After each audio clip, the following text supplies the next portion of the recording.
Bonjour à toutes et à tous. Merci pour votre présence. Bonjour Damien Toublanc. Nous sommes ici pour la soutenance publique de votre thèse de doctorat en géographie de l'Université Bordeaux-Montaigne. Le jury se compose de Maïté Banzo, professeure des universités, co-directrice de votre thèse, de Bernard Delhomme, maître de conférence à Bordeaux Sciences Agro, également co-directeur de votre thèse, Marion Charbonneau, maîtresse de conférence à l'Université de Pau, Estelle Deléage, maîtresse de conférence à l'Université de Caen, Nicolas Lemoigne, maître de conférence à l'Université de Bordeaux, Kevin Morel, chargé de recherche à l'Institut national de la recherche pour l'agriculture, l'alimentation et l'environnement, l'INRAE, et Monique Poulot, à ma gauche, professeure des universités émérites à l'Université Paris-Nanterre. Nous sommes ici là pour vous entendre pendant 20 minutes, nous exposer le contenu de votre propos, puis je passerai la parole à mes collègues co-directeurs de thèse, et puis ensuite à vos deux rapportrices, Estelle Deléage dans un premier temps et Monique Poulot dans un second temps. Voilà, c'est à vous. Merci, Monsieur Purseigle. Merci à tous de votre venue. Merci, chers membres du jury, d'avoir accepté la proposition d'évaluer mon travail et de votre présence qui est précieuse aujourd'hui. Merci à mon comité de direction qui m'a accompagné durant toutes ces années. Merci aussi au comité scientifique, au comité de suivi, parce qu'on aime les comités de partenaires et notamment financeurs. Donc, cette thèse a été financée par la région Nouvelle-Aquitaine, le conseil départemental de la Gironde, Bordeaux Métropole et enfin la fondation au nom de CLN, la fondation sous égide de la fondation Terre de Liens. Alors, je soutiens aujourd'hui une thèse de géographie qui s'intitule « Micro-fermes et territoires, émergence d'un modèle de petite ferme agroécologique et paysanne en France ». Le plan de mon intervention est assez classique. Contexte problématique, cadre théorique, démarche, corpus des données, résultats et conclusions. Passons donc au contexte. Voilà. Alors, si on trouve des traces du mot micro-ferme dès la fin du 19e siècle, le terme est apparu dans la presse il y a une vingtaine d'années. L'analyse de la presse quotidienne régionale met en évidence une montée en visibilité à partir de 2014-2015. Et lorsque je me suis mis à travailler sur cet objet de recherche, il y a une dizaine d'années, le terme était assez méconnu. Il y a donc une concordance entre mon entrée en recherche et la montée en visibilité du terme microferme. D'où la présence dans la thèse d'une partie importante consacrée à la réflexivité de ma posture de chercheur. L'étude des 200 articles de presse publiés entre 2005 et 2023 permet de localiser 109 microfermes sur toute la France métropolitaine et continentale.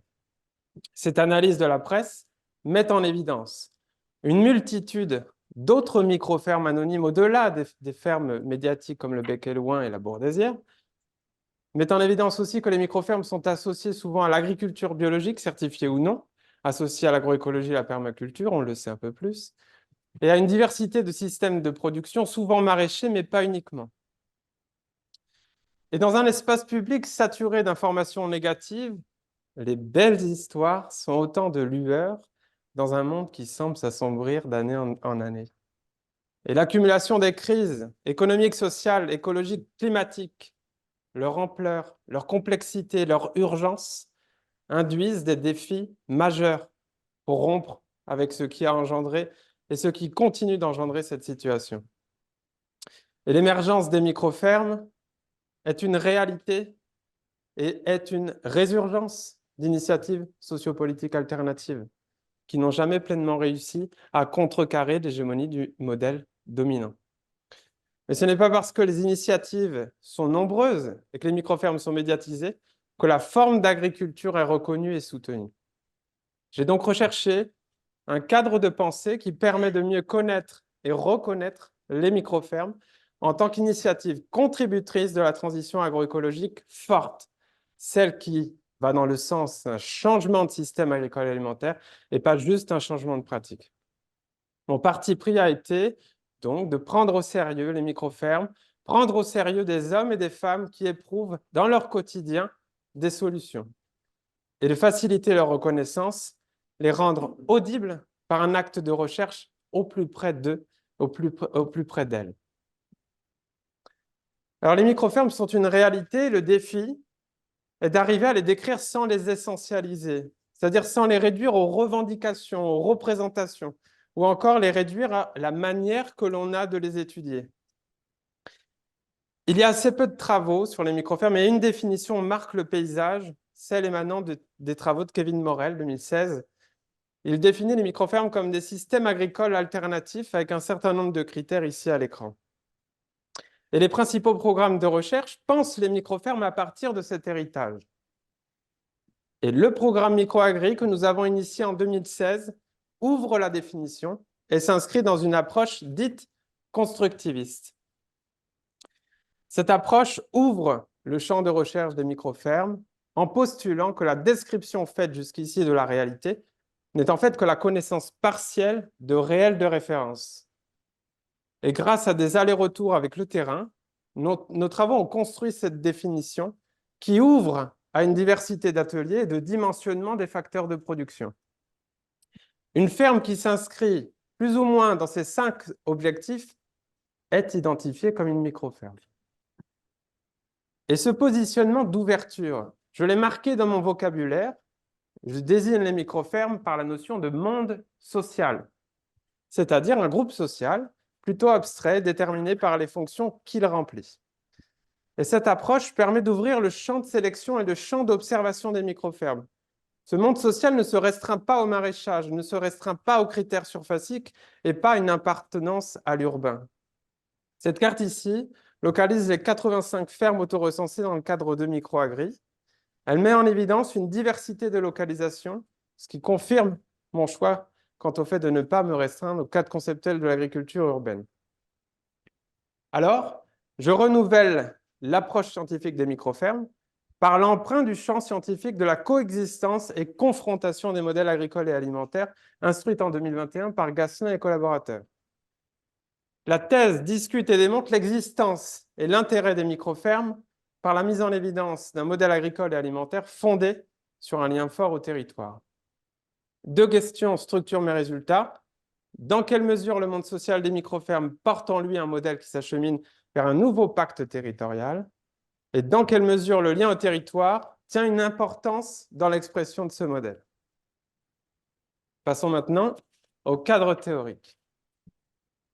Alors, au sein de ce champ scientifique de la coexistence et la confrontation des modèles agricoles et alimentaires, j'ai fait le choix d'éprouver les outils conceptuels de la théorie des pactes territoriaux. Pourquoi choisir cette théorie? Pour penser la crise de l'hégémonie du pacte productiviste, rechercher des issues d'autres pactes en émergence, pour penser aussi l'adaptation, c'est-à-dire le processus d'évolution des systèmes d'après un ensemble de changements promus dans le rapport à la société, à l'agenda social, au marché, aux sciences et aux technologies, à l'État et aux politiques publiques. Et la notion de pacte territorial mobilise 2 autres outils conceptuels, la notion de modèle de développement agricole qui est en fait la combinaison de ces 4 rapports, donc un ensemble de changements promus pour la société, et de l'autre, un 2e outil conceptuel qui est la médiation territoriale, c'est-à-dire la manière de se lier au territoire. Et c'est un outil singulier que je vous précise juste après. Et c'est dans la recherche d'adéquation entre médiation territoriale et modèle de développement agricole que justement se construit le pacte territorial. Cependant, notre analyse du monde social des microfermes révèle qu'elles, finalement, correspondent plutôt à un modèle de développement agricole incomplet.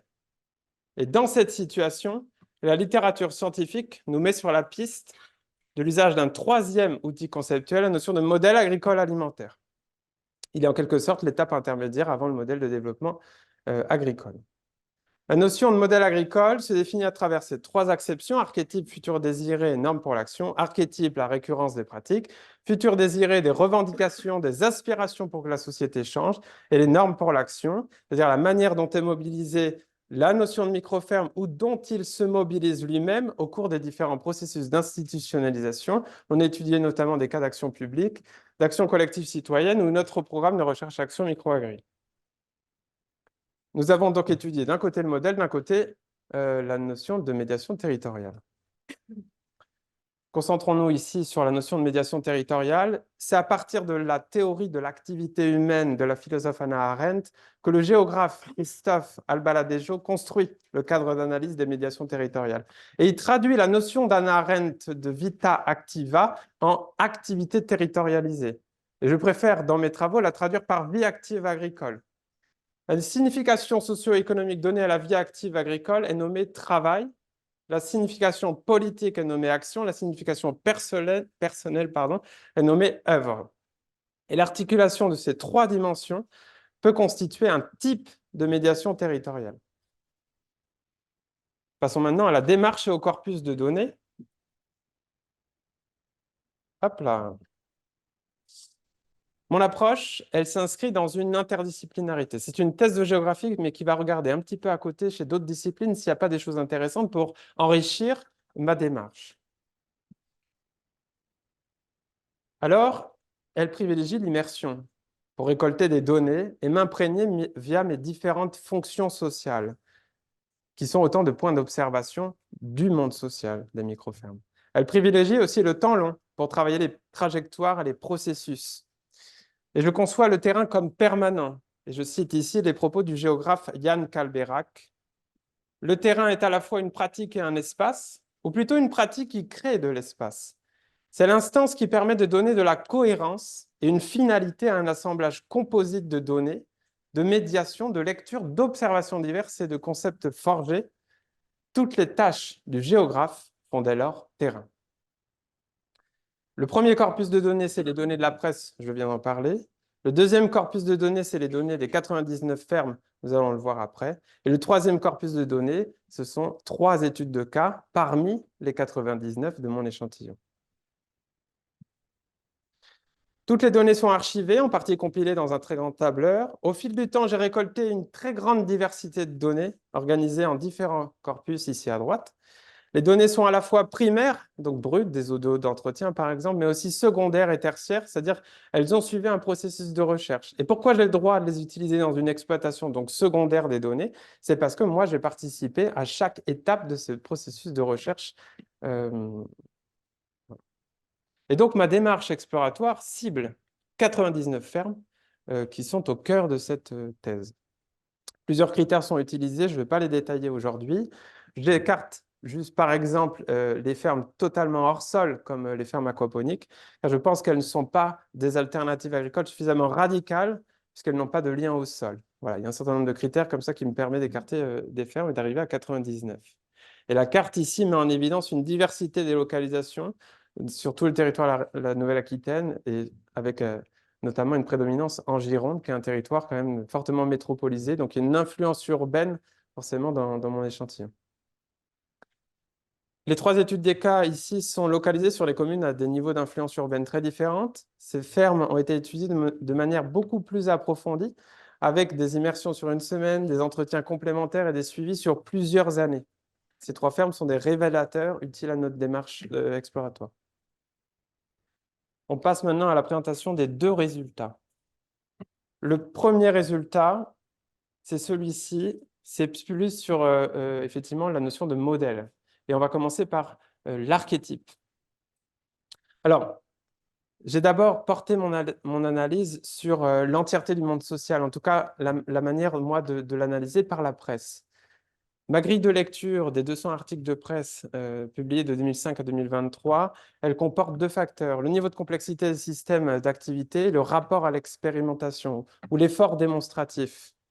Je mets en évidence 5 archétypes à partir de la base de données presse. Donc, un premier archétype que je nomme ménagerie, on va dire, voilà, on utilise le mot micro-ferme dans les foires, les stands, les lieux d'accueil d'enfants, etc. Et même parfois dans certaines fermes.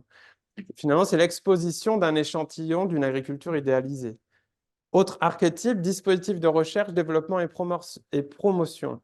Ce sont des systèmes de production parfois très différents, avec une intention et un vocabulaire récurrents, développer des fermes pilotes pour répliquer le modèle. Voilà.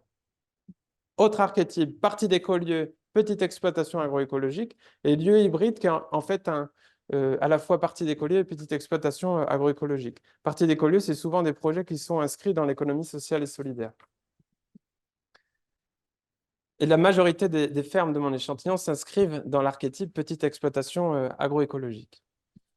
Je mets en évidence que ce sont des systèmes d'activité qui présentent une très grande diversité de systèmes de production, 208 ateliers développés sur 99 fermes, et des configurations d'entités sociales assez différentes aussi, mais avec quand même une prédominance de l'agriculture en couple, avec ou sans enfants, voire à plusieurs. Serait-ce le prémisse d'une agriculture plus collective? Ça peut se questionner.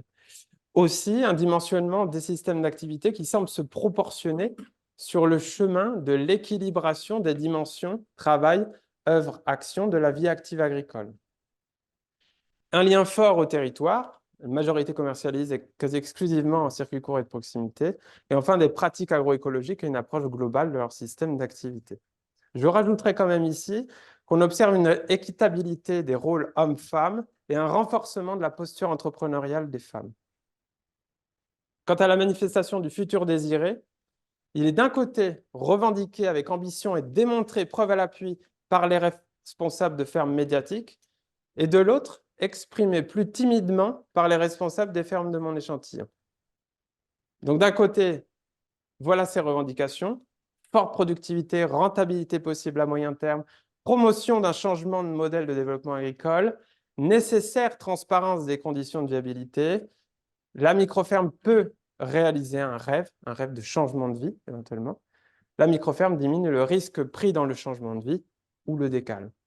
Du côté des microfermes dites anonymes, les aspirations, autonomie, rémunération globale, sens et engagement, qualité de vie et de travail, on retrouve les aspirations qu'avait mis en évidence Kevin Morel avec quelques légères différences. Abordons, qu'est-ce qui les relie justement, ces fermes médiatiques et ces fermes anonymes? C'est une réaffirmation de l'importance du petit, du proportionné, de la proximité et de l'humain. Abordons maintenant les normes pour l'action. Donc, on met en évidence un rapport distancié aux normes, une soif d'apprendre et de transmettre. Ce rapport distancié, ce n'est pas de l'inconscience ou de la méconnaissance. Justement, ils connaissent les normes, ils savent très bien expérimenter, se positionner et s'adapter. Ils choisissent des contraintes dont ils mesurent par expérience qu'elles sont facteurs de réussite. Et dans la difficulté de connaître le pourquoi des choix techniques et technico-économiques, il nous semble que l'accompagnement en situation, père aidance, groupe de soutien, compagnonnage, soit une manière pertinente justement de transmettre un savoir qui mobilise une batterie de ressources cognitives. On met aussi en évidence une progressivité, une prise de risque minimale, un élan vers le collectif, facilitant les projets multipartenariaux, une expérimentation permanente permettant la co-construction, une posture rassurante liée à des registres d'action en contexte d'incertitude, et enfin, des entreprises que je nommerais d'utilité publique, contribuant justement à plusieurs politiques publiques avec cette idée de stimuler la transversalité entre les politiques publiques. Pour conclure sur ce premier résultat, le monde social des microfermes embarque bien un modèle agricole alimentaire qui se définit par ces trois acceptions. Un archétype qui concrétise les désirs de changement de vie, un futur désiré, donc un modèle qui essaime, des normes pour l'action, un modèle qui expérimente. On passe maintenant au deuxième résultat. Abordons le lien entre microfermes et territoire. Ce lien révèle la manière dont les responsables de microfermes construisent leur individualité et se socialisent par le territoire. Et mobiliser le concept de territoire permet d'aborder les notions d'appartenance, d'appropriation de l'espace, les identités collectives, le découpage et le contrôle de l'espace ou encore les représentations. Trois figures spatiales peuvent être mobilisées, le lieu, l'air et le réseau, et je me suis focalisé beaucoup sur les lieux. Ce sont des lieux plus ou moins adaptés au projet d'installation, reliés ou non à la ville, et que le modèle microferme permet de transformer en utilisant l'espace de la ferme, mais aussi différents types de lisières. Faire lieu, c'est déjà créer du territoire, ponctuellement sur un espace, appréhendable à l'œil et à pied. Je mets en évidence une diversité de configurations de lieux adaptés à chaque système d'activité. Ce sont différentes manières de faire lieu et en même temps de co-créer le territoire. Ici, la figure met en évidence à la même échelle 10 fermes où l'on perçoit, pour certaines, le caractère multisitué. Je mets aussi en évidence ce qu'apportent les micro-fermes au territoire, comment elles agissent sur et pour les territoires, dans quelle mesure elles font valoir leurs intérêts, leurs futurs désirés qu'elles portent et comment elles se relient aux autres. Ici, par exemple, les 99 micro-fermes de mon échantillon nourrissent des milliers de familles. Rien que les micro-fermes maraîchères nourrissent chacune de 40 à 180 foyers par semaine, avec une médiane à 84. Et en temps de pénurie, le Covid-19 nous l'a bien illustré, elles étaient parmi les seules à assurer un approvisionnement en bonne nourriture fraîche. On touche ici aux questions de sécurité alimentaire. Ce sont des fermes qui s'engagent sur les territoires par au moins 3 responsabilités que je mets en évidence: participer à l'essaimage, proposer son expertise, provoquer l'émotion. Malgré leur petitesse, les micro-fermes créent des lieux qui ont une portée territoriale à travers de multiples fonctions assimilables aux dimensions de la durabilité agroécologique, économique et sociale. Et qu'apporte le territoire aux micro-fermes alors, en termes de ressources et de soutien?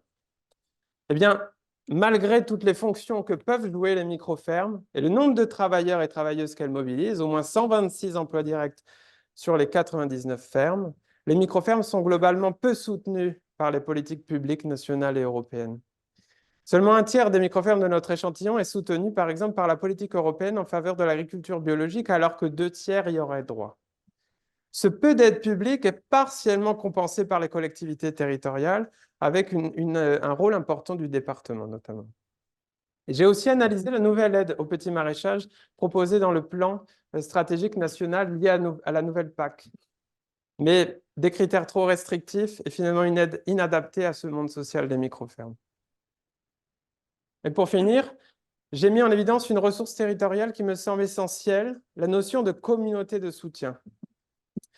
Ce sont des habitants qui sont présents et actifs auprès des fermes, et la relation entre ce groupe et la ferme est bijective. Elle apporte aux deux dans une dynamique vertueuse de soutien. En effet, une agriculture à échelle humaine, parfois peu mécanisée, peut faire rêver, mais elle passe par un travail physique colossal et un engagement dans une forme d'hyperdiversité des tâches. Et la communauté de soutien est une des solutions à cette question. Comment les responsables des micro-fermes arrivent-ils à équilibrer les dimensions de leur vie active agricole alors que la dimension travail prend une place qui paraît disproportionnée? La communauté de soutien apporte confiance, reconnaissance du travail, aide au travail, soutien moral, levier économique dans certains cas. Et finalement, la microferme est un lieu de sens et de soins pour les habitants et pour ce groupe social. Madame Aquilé en témoigne. Si vous saviez en fait ce qui est incroyable, quand je le raconte, j'ai l'impression de partir dans un truc un petit peu théâtral. Si vous saviez le nombre de gens qui, en aidant au jardin, se confient, pleurent souvent, se retrouvent un peu dans un moment de dénuement, où ils ont besoin de partager, besoin de faire des choses simples. Le rôle de ces petites structures est là aussi. Reconnecter les gens à eux-mêmes, reconnecter les gens dans le territoire, reconnecter les gens à leurs responsabilités liées à l'alimentation, l'environnement, et c'est un tout. Pour conclure sur ce deuxième résultat, j'ai mis en évidence que la relation qui unit les micro-fermes et le territoire est bijective et forte. Et comme suggéré par Monique Poulot, on peut sûrement convoquer l'idée de haut lieu, c'est-à-dire un lieu dont la charge symbolique dépasse la réalité matérielle, un lieu chargé de systèmes de valeurs collectives. Mais on constate que la relation est déséquilibrée. Les micro-fermes apportent au territoire plus qu'ils ne leur apportent. Plus que des fonctions, plus que des attentes, ce sont de véritables missions pour lesquelles les responsables de micro-fermes se mettent beaucoup de pression, et sans et avec très peu de gratification. Ces responsabilités territoriales confirment l'intérêt de soutenir les micro-fermes pour qu'elles deviennent des partenaires plus assumés, plus reconnus dans les arènes territoriales, par exemple dans les projets alimentaires territoriaux, et surtout qu'elles puissent garder leur énergie dans la durée. De l'autre côté, vu l'extrême faiblesse du soutien public, heureusement qu'il y a des cas de communautés de soutien dont il faut assumer le caractère vital et reconnaître le précieux rôle. La viabilité des micro-fermes se joue dans cette relation. Pour conclure, nous vivons un moment de l'histoire où des individus, partout en France, plus uniquement dans des territoires en particulier, l'Ardèche, la Drôme, les montagnes, par leur système d'activité, prennent position dans la société et sur les territoires par leur travail, leur action et leur œuvre.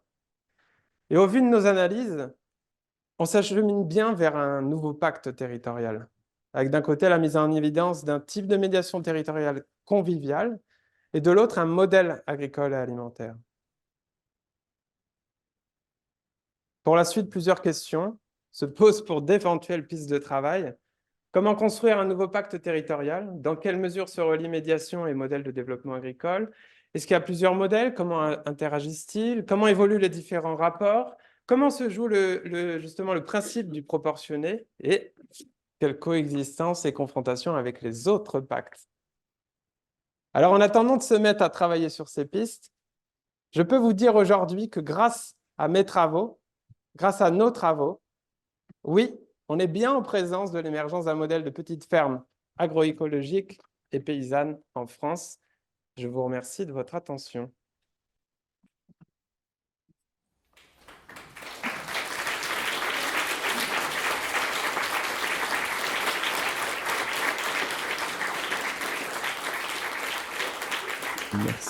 Merci Damien. Je vais passer tout de suite la parole à Estelle Deléache, qui est maître de conférence.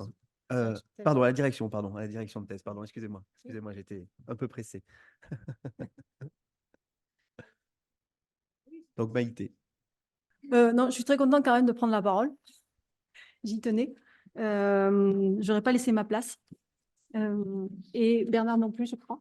Donc, la première chose, c'est que d'abord, à titre collectif, nous voudrions vraiment remercier les membres du jury d'avoir accepté de participer à cette soutenance, qui était un moment forcément important. Une soutenance, c'est toujours très important pour tout le monde, pour toutes les personnes qui ont accompagné cette thèse. Et puis, il y a nous, mais il y en a d'autres, beaucoup d'autres.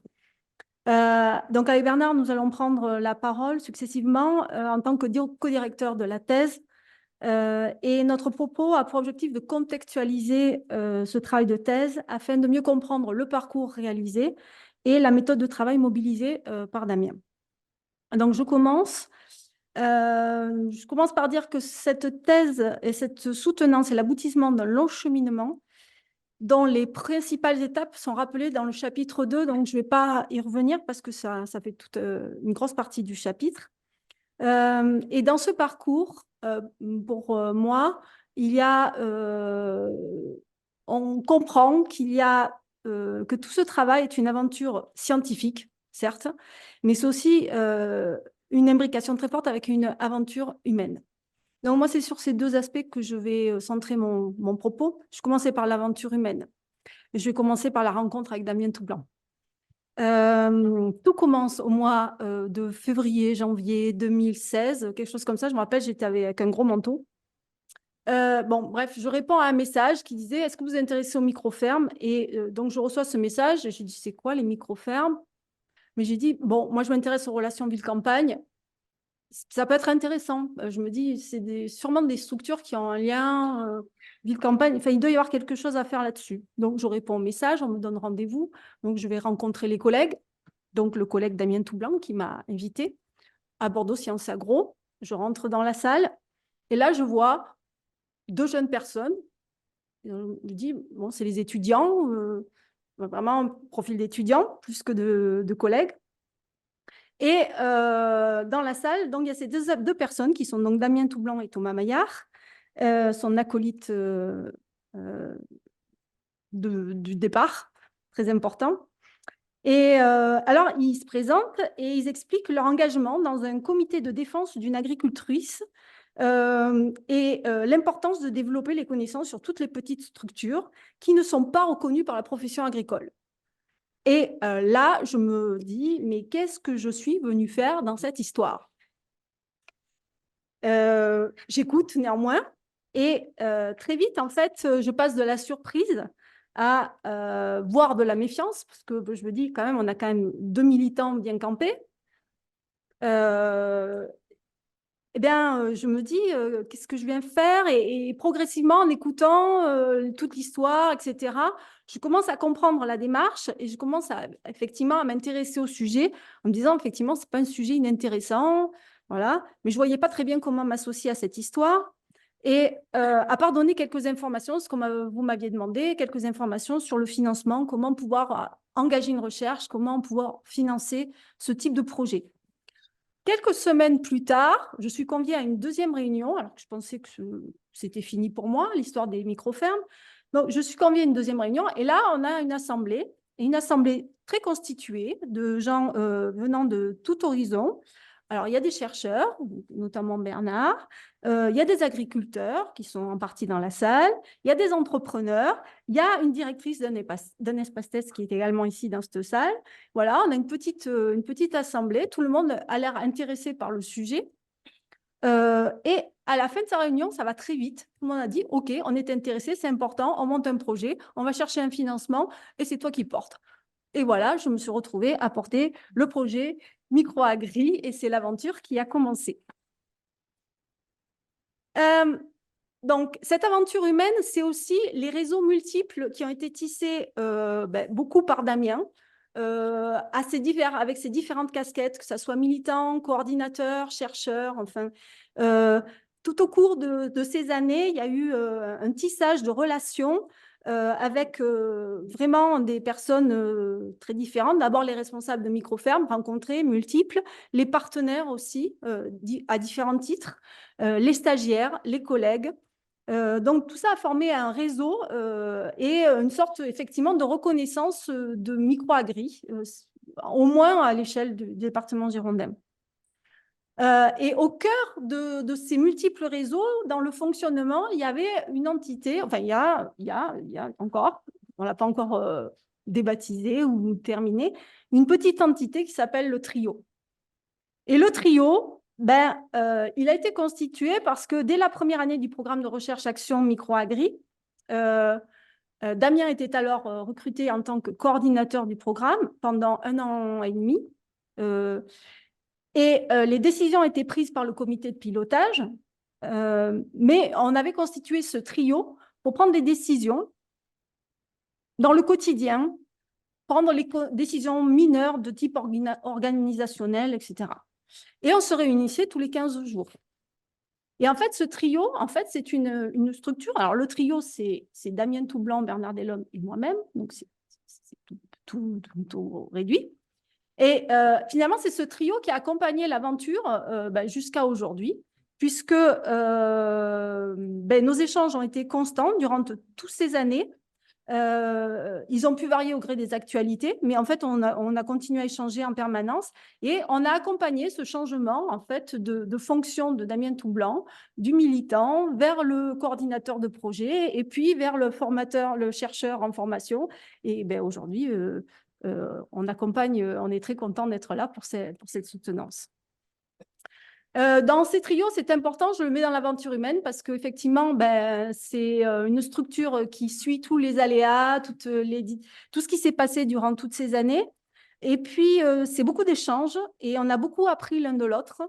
Et ça a été une cellule d'expérimentation de l'interdisciplinarité aussi, hein, puisque Damien, au départ, était quand même agronome avant tout. Il a fallu bien devenir géographe, mais tout ça s'est fait aussi avec une approche très importante des sciences de la gestion.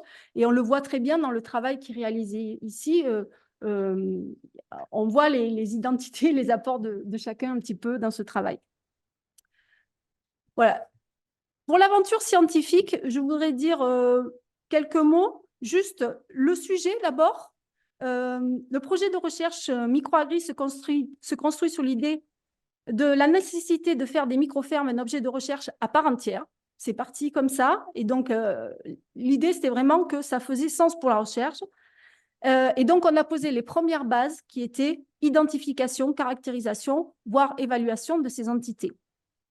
La thèse aujourd'hui qui est soutenue montre que les micro-fermes constituent bien un objet de recherche et elle propose un appareillage méthodologique qui permet de s'en saisir. À la fin de la thèse, on comprend bien que cette thèse n'est qu'une étape de cette aventure scientifique. Et personnellement, j'espère vraiment qu'elle va se poursuivre pour toi, Damien, et peut-être sous la bannière d'un autre terme qui serait les fermes vivrières, à voir. La thèse pour Damien est un projet qui est ancien. Avant de se rencontrer, avant de s'engager sur microferme et micro-agri, eh bien, il y a eu cette idée de thèse depuis toujours. Et cette idée de le faire sur les microfermes, c'était le nec plus ultra. Il faut dire, s'il y avait une thèse à faire, autant qu'elle soit là-dessus. Donc, ça a été important parce que, en fait, le sujet de thèse, il a été construit alors que Damien Toublan était encore coordinateur. Il s'est construit progressivement avec l'appui du trio, mais beaucoup en autonomie, c'est-à-dire que Damien a construit son sujet, les sujets sur lesquels il voulait travailler, et il a surtout construit son fonctionnement économique. En gros, il est allé chercher les financeurs pour financer cette thèse. Et donc, 4 financeurs qui ont été évoqués précédemment et qu'on remercie vraiment beaucoup. Et évidemment, les CNRS qui devaient gérer les fonds avaient une vision toute particulière. Et l'administratrice, je me rappelle de l'administratrice du laboratoire de l'époque, m'avait envoyé un tonitruant, plus jamais ça, en termes de gestion. Et ça a marché et on est très contents. Voilà, je termine. Je pense que j'ai le temps qui passe, c'est ça? Vous me regardez? Ouais. C'est ça. Bon, très bien. C'est Bernard qui va- Non, ouais, c'est Bernard qui va retirer, mais je vais quand même dire, oui, je vais être plus concise. Mon dernier point, c'est ce passage l'expérience de la thèse et cette aventure scientifique, c'est aussi le passage du nous au jeu. Donc, dans le nous, il y a tous les comités que tu as dit, il y a les réseaux, il y a tous les gens qui t'entourent, il y a les responsables des micro-fermes. Il y a beaucoup de monde qui participe à cette recherche. C'est évidemment pas une recherche isolée, on le sent, on le voit à différents titres. Néanmoins, le passage par le jeu est un passage obligatoire dans la thèse. Et ce passage par le jeu, il n'est pas toujours facile. D'abord parce que le jeu est confronté à des vicissitudes. Franchement, la crise sanitaire a été un coup un peu dur puisqu'il est arrivé au moment où tu devais faire le terrain, réaliser tout le terrain. Et donc, le terrain a dû être énormément réduit. Et donc, les études de cas approfondies en immersif, 7 étaient prévues, 2 ont été vraiment réalisées in fine. Et puis, il y a le jeu qui est du chercheur qui se trouve face à son sujet et qui, à un moment donné, se dit « Mais qu'est-ce que je fais là? Pourquoi je suis là? À quoi ça sert? Est-ce que je dois vraiment continuer? Est-ce que ça a une utilité ?» Enfin, je ne vois pas de thèse qui ne puisse pas passer par cette arrivée sur ce jeu et sur ce qu'on fait vraiment dans la recherche. Et c'est un passage qui est perturbant et douloureux.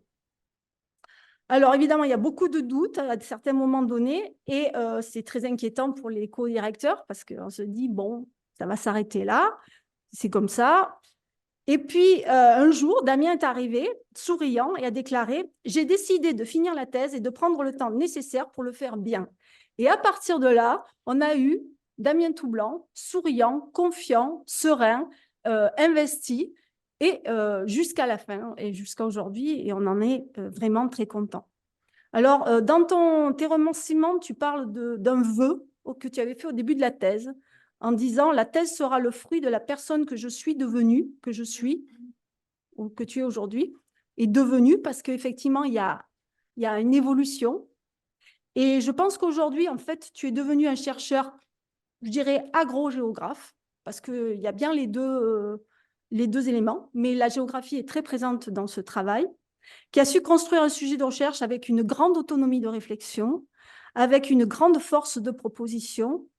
Et si la fibre militante demeure, on le voit à ton oral, c'est comme ça et c'est très bien. Le travail réalisé est ici celui d'un scientifique pour de vrai. Et ça, c'est vraiment très important. Alors, pour faire tout ce processus, il a bien fallu avoir des qualités, parce qu'on ne fait pas tout ça sans qualité. Moi, je mettrai en avant la persévérance, la rigueur, l'organisation, la réflexivité, la curiosité. Je pourrais continuer encore pas mal de temps. Mais je vais terminer, parce que je ne veux pas laisser ma place. Je vais terminer par une qui, moi, m'a beaucoup touchée, c'est celle de l'humanité. J'ai beaucoup appris à travailler finalement à tes côtés durant toutes ces années. Et j'ai découvert tout un monde et je suis très contente d'avoir poussé cette porte à BSA ce février de 2016 parce que franchement, ça m'a amené dans une aventure aussi personnelle très, très intense. Donc, je remercie le jury pour sa présence aujourd'hui et je suis impatiente d'écouter les échanges que vous allez avoir ensemble. Je laisse la parole à mon cher Bernard Delhomme.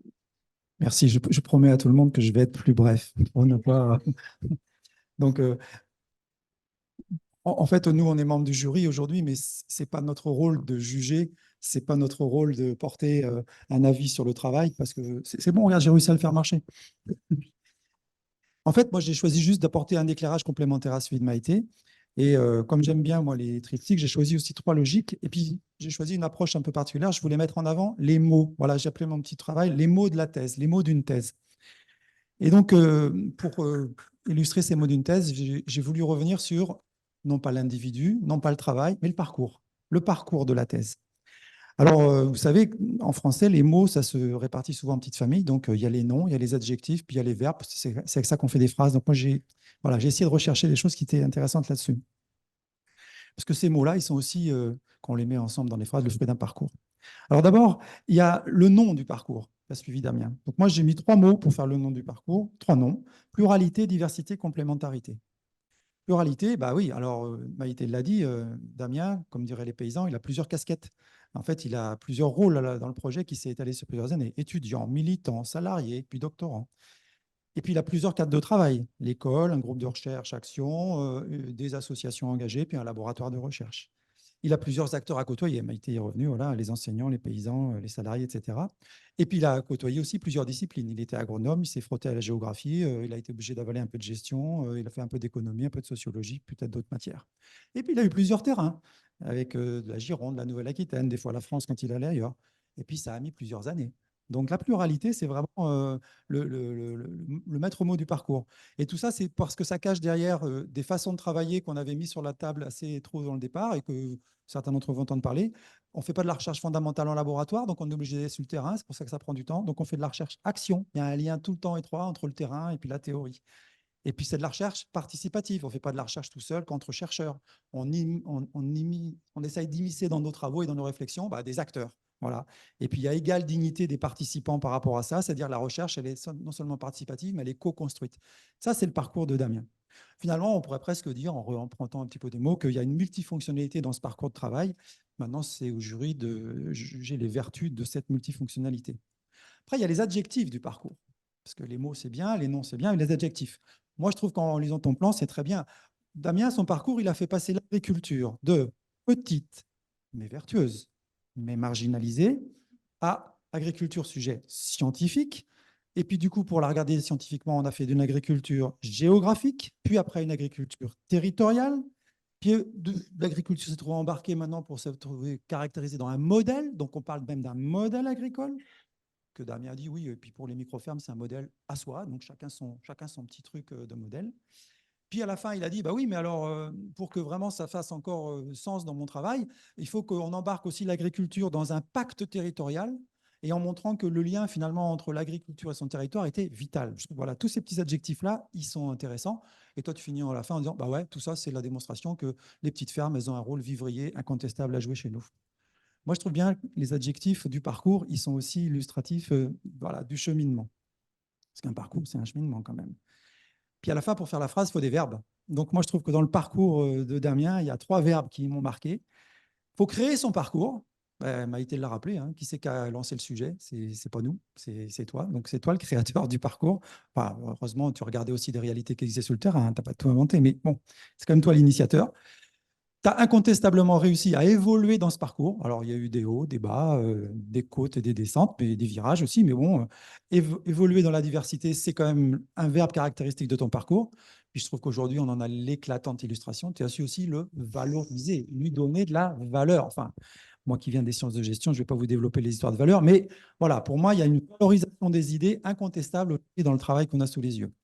Bon, vous me direz, c'est normal, hein, une thèse, comme tout travail scientifique, voilà, il faut une théorie, une démarche, puis des résultats. Donc, les résultats, c'est bien. Et là-dedans, Damien, voilà, moi, ce que je voulais dire pour finir, c'est que la capacité de Damien, c'est de savoir faire des phrases. Parce que finalement, quand on utilise les mots qu'il a utilisés, là, voilà, ce n'est pas en ayant lu 470 pages d'ailleurs que vous avez compris qu'il n'était pas capable de faire des phrases, hein, parce que sinon. Donc, il sait jouer et maîtriser avec les mots à partir de ces idées-là. Et puis surtout, il sait les partager à partir d'un parcours original. Mais bon, ce n'est pas à moi de dire la fin, c'est au jury.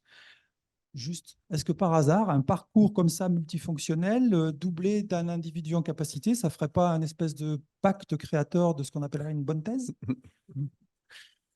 Merci, merci à vous deux. Je passe tout de suite la parole à Estelle Deléage, maître de conférence en sociologie à l'Université de Caen.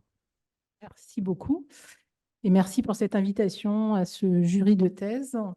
Donc, donc, en tant que rapporteur de la thèse, je vais intervenir en 3 temps. D'abord, vous avez déjà eu le rapport, hein, je suppose.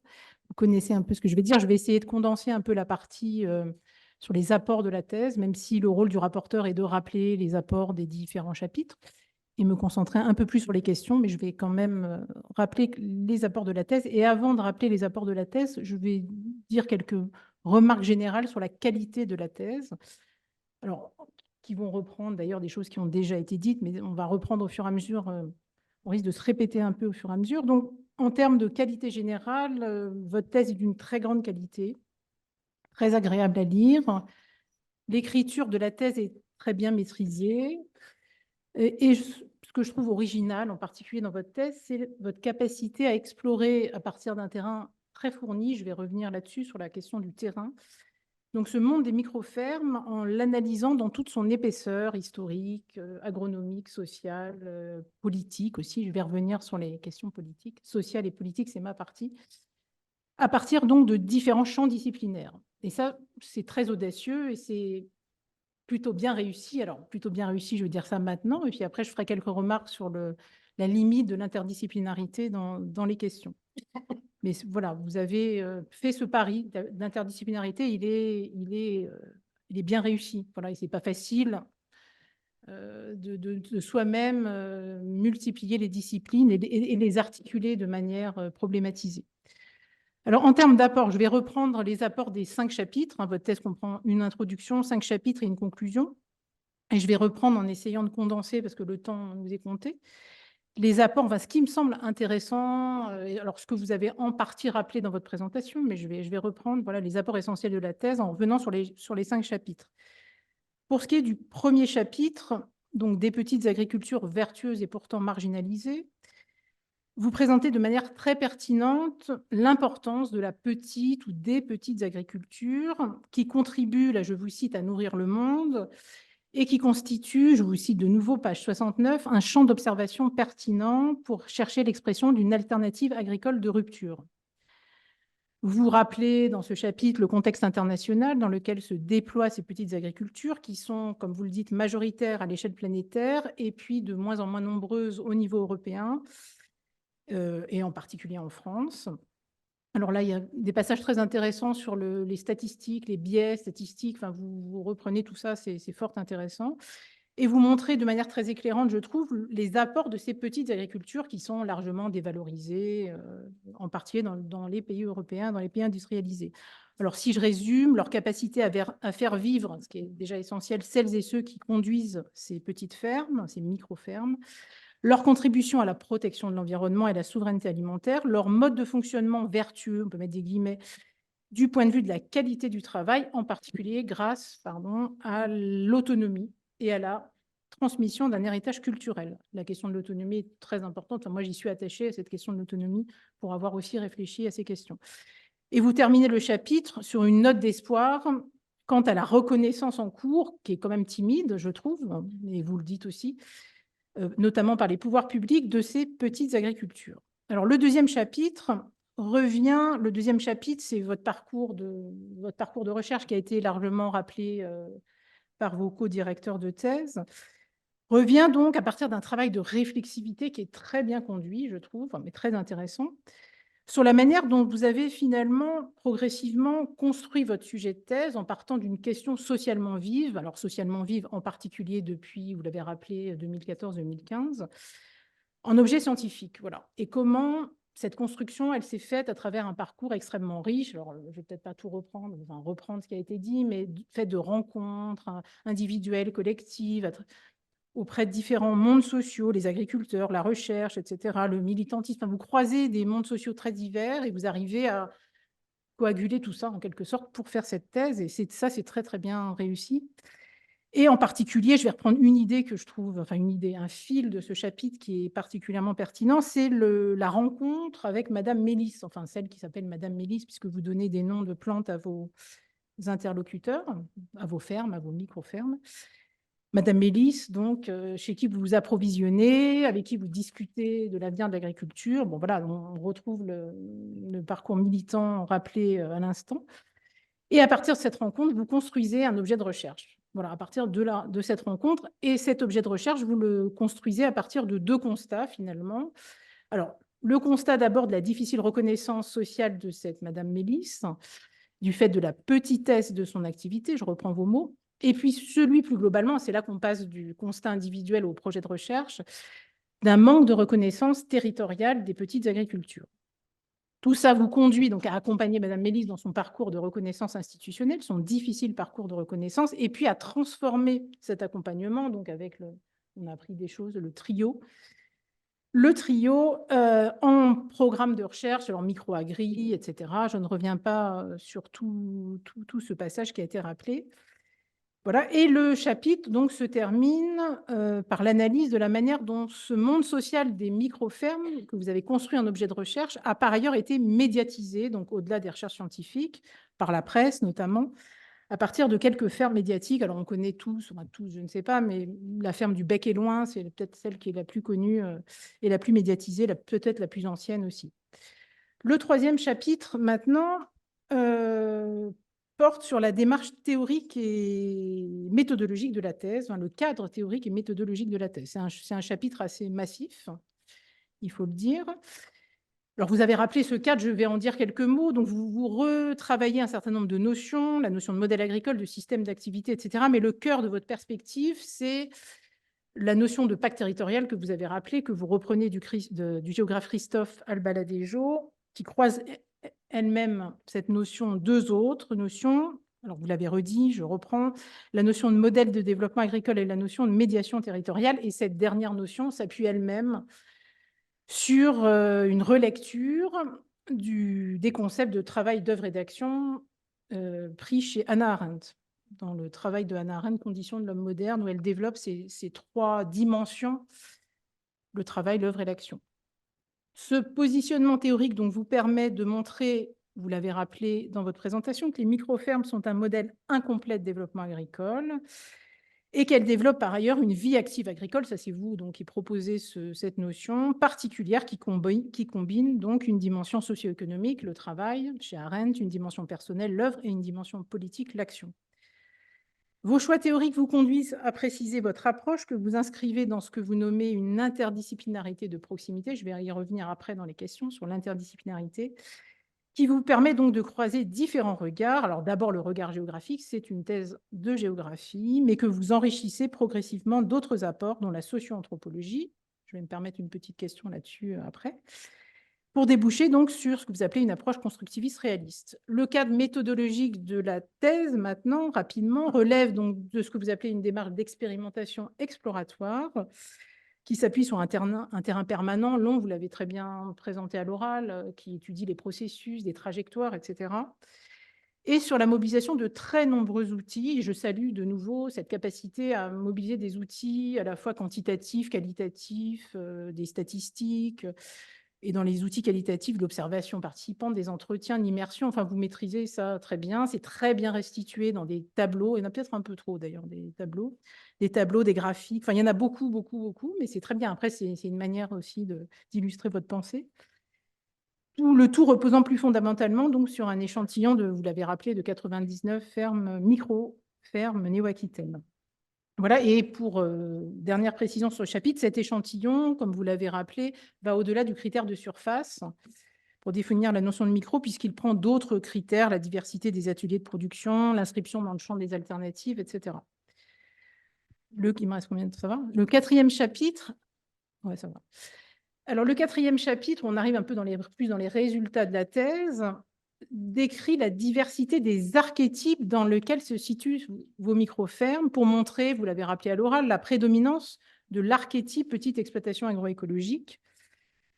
Je résume ce chapitre-ci qui révèle un même futur désiré, vous l'avez aussi rappelé dans la présentation, porté par différentes aspirations, vous les avez aussi rappelées, page 249, que vous retravaillez, voilà, autonomie, rémunération, sens et engagement, qualité de vie et de travail, et ce futur désiré est par ailleurs médiatisé par une littérature spécialisée qui porte des revendications. Vous nous avez rappelé tout ça dans votre présentation. Il y a un passage sur lequel vous n'êtes pas revenu dans votre présentation, qui m'a, moi, beaucoup intéressé, c'est la manière dont ce futur désiré s'est construit progressivement dans le fil des générations qui se sont succédées, en fait, dans ces micro-fermes. En participant, il y a tout un travail dans votre thèse là-dessus, au renouvellement des actifs, en interrogeant la question de la transmission, qui est une question qui n'est pas une mince affaire aujourd'hui, la question de la transmission des exploitations, et en s'inscrivant plus globalement dans l'histoire des mouvements alternatifs. Et vous retracez dans votre thèse un siècle, alors de manière très synthétique, avec quelques choix voilà, d'histoire des alternatives, en croisant, j'ai trouvé ça très intéressant, l'histoire globale et les histoires singulières, l'histoire de ces hommes et ces femmes qui portent ces micro-fermes, qui ont des trajectoires, qui ont bifurqué. Je vais venir à la question de la bifurcation. Ce qui est intéressant dans votre présentation, c'est que vous montrez qu'il y a une rencontre féconde, en fait, qui se crée entre cette histoire globale assez tumultueuse de l'agriculture en général et des alternatives et ces parcours de vie. Et pour terminer sur ce chapitre, j'ai trouvé ce passage, enfin cette sous-section très intéressante, c'est tout ce que vous racontez sur ces parcours de vie, ces bifurcations, à partir des travaux, entre autres, de Catherine Negroni, en montrant que finalement, ces porteurs de micro-fermes, ils ont des bifurcations biographiques on est plus dans la bifurcation biographique que dans la reconversion professionnelle simplement, c'est des projets de vie en fait, et que ces projets de vie leur permettent de tendre vers cette fameuse médiation territoriale conviviale qui est au cœur de la thèse et qui équilibre, enfin en fait qui tente d'équilibre parce que c'est assez difficile, on constate que cet équilibre il est difficile, il est fragile, toujours les trois mêmes entités, enfin les trois mêmes entités, le travail, l'œuvre et l'action. Pour terminer sur ce chapitre, cet équilibre fragile, vous nous dites qu'il se réalise grâce à ce que vous appelez des entités sociales habitantes, vous décrivez page 304-310, et ces entités sociales habitantes donnent aux femmes une place particulière. La question des femmes et du genre, elle est peu explorée, mais enfin, vous avez déjà exploré tellement de choses que vous ne pouvez pas tout faire. Mais là, vous montrez que les femmes tiennent une place, vous l'avez rappelé, importante dans ces entités sociales habitantes. Et puis la question de la diversité au sens de la pluriactivité, de la diversité des ateliers, etc., de la pluralité des relations d'échange aussi, tient une place importante et permet de déboucher sur un attachement particulier au territoire qui est l'objet du 5e chapitre. Je vais aller plus vite sur le 5e chapitre pour arriver aux questions. Alors, dans ce chapitre, vous analysez finalement ce lien très fort, très puissant qui relie les micro-fermes au territoire. C'est l'autre résultat de votre thèse. Ce lien passe d'abord par le choix d'un lieu adapté au projet d'installation. Donc, il y a tout le passage sur le lien à la ville. Est-ce qu'on s'éloigne? Est-ce qu'on s'en de la ville ou pas? Et toute la question des lisières que vous avez rappelée, qui est fort intéressante. Et ensuite, ce lieu que l'on a choisi, il faut le transformer, l'adapter, le reconfigurer, lui donner du sens, en fait, le charger de sens. C'est ce que font ceux qui portent ces micro-fermes. Et il faut le charger de sens pour tendre vers toujours cette fameuse médiation territoriale, conviviale. C'est le point nodal quand même de votre travail. Voilà. Et puis pour terminer sur ce chapitre, mais vous l'avez pas mal repris dans la présentation orale, le chapitre se termine sur la manière dont les politiques publiques, les aides publiques accompagnent ou pas cette inscription des fermes, enfin cet ancrage territorial des micro-fermes. Et vous montrez, bon, je ne vais peut-être pas aller vite parce que vous en avez reparlé, qu'effectivement la PAC intervient peu, alors que les collectivités territoriales et les habitants aussi, j'ai trouvé aussi ça c'est intéressant, la question des habitants qui apportent un soutien, mais pas seulement économique, en fait, un soutien plus global, pas seulement un soutien financier.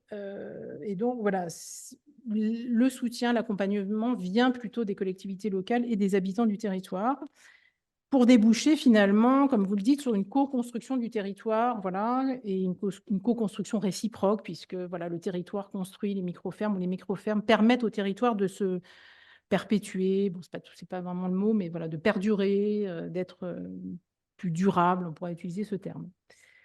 Donc voilà pour les quelques rappels. Il me reste combien de temps? Parce que je vais arriver au cœur, pas beaucoup. 5 minutes au moins. Voilà, 5 minutes, c'est parfait. OK, 3 minutes, 3 questions. Alors, je vais poser les 3 questions que je vais enchaîner, comme ça vous répondez à ce que vous voulez, ça sera peut-être plus simple. Vous n'êtes pas obligé de répondre à tout, en fait. Vous répondez comme vous le voulez. Alors, 3 questions, 3 remarques, 3 questions. La première, elle porte sur la forme de la thèse, mais ça débouche en fait sur une question de fond et sur la perspective interdisciplinaire. J'ai dit tout à l'heure qu'elle était très bien menée, que voilà, c'était audacieux de choisir une telle perspective. Néanmoins, par moment, comme vous voulez un peu trop en faire, enfin c'est mon impression, il y a une impression de foisonnement, etc., dans les approches entre la géographie, l'agronomie, la sociologie, et voilà. Et donc, vous n'allez pas jusqu'au bout, me semble-t-il, de la maîtrise de certaines disciplines, et en particulier de la sociologie. Je vais parler de ce qui me concerne, puisque je rapporte en tant que sociologue. Et je trouve que la mobilisation de certaines approches empruntées à la sociologie, elle relève trop souvent d'un travail de lecture de sources secondaires. C'est-à-dire, vous citez un auteur, sociologue, philosophe, par l'intermédiaire d'un autre. C'est ça que j'appelle, alors c'est honnête, hein. Au moins, vous dites, parce que vous auriez pu nous faire croire que vous avez lu Gramsci, Gortz, ce qui n'est pas le cas, voilà, mais c'est pas, voilà. Et vous donc citez Gramsci par l'intermédiaire de, voilà, alors, voilà. Et ça, moi, je trouve que ça va un peu trop loin dans les sources secondaires, et des fois, il vaut mieux lire les auteurs directement.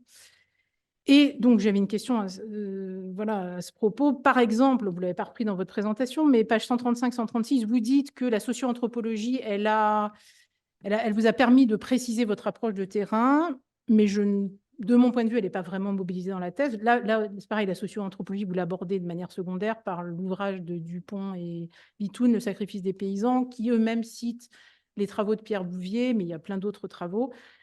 Voilà, donc ma question, c'est est-ce que vous mobilisez vraiment cette démarche? Et puis plus globalement, voilà, la question des sources. Il vaut mieux lire Gortz, vous me citez moi, je vous remercie, je suis très flattée, mais il aurait mieux fallu lire Gortz sur la division du travail que Estelle Deléage lisant Gortz. Voilà, je vous le dis franchement, je ne suis pas une spécialiste. Voilà, moi, après, je l'applique à l'agriculture, mais voilà. Voilà, un autre exemple.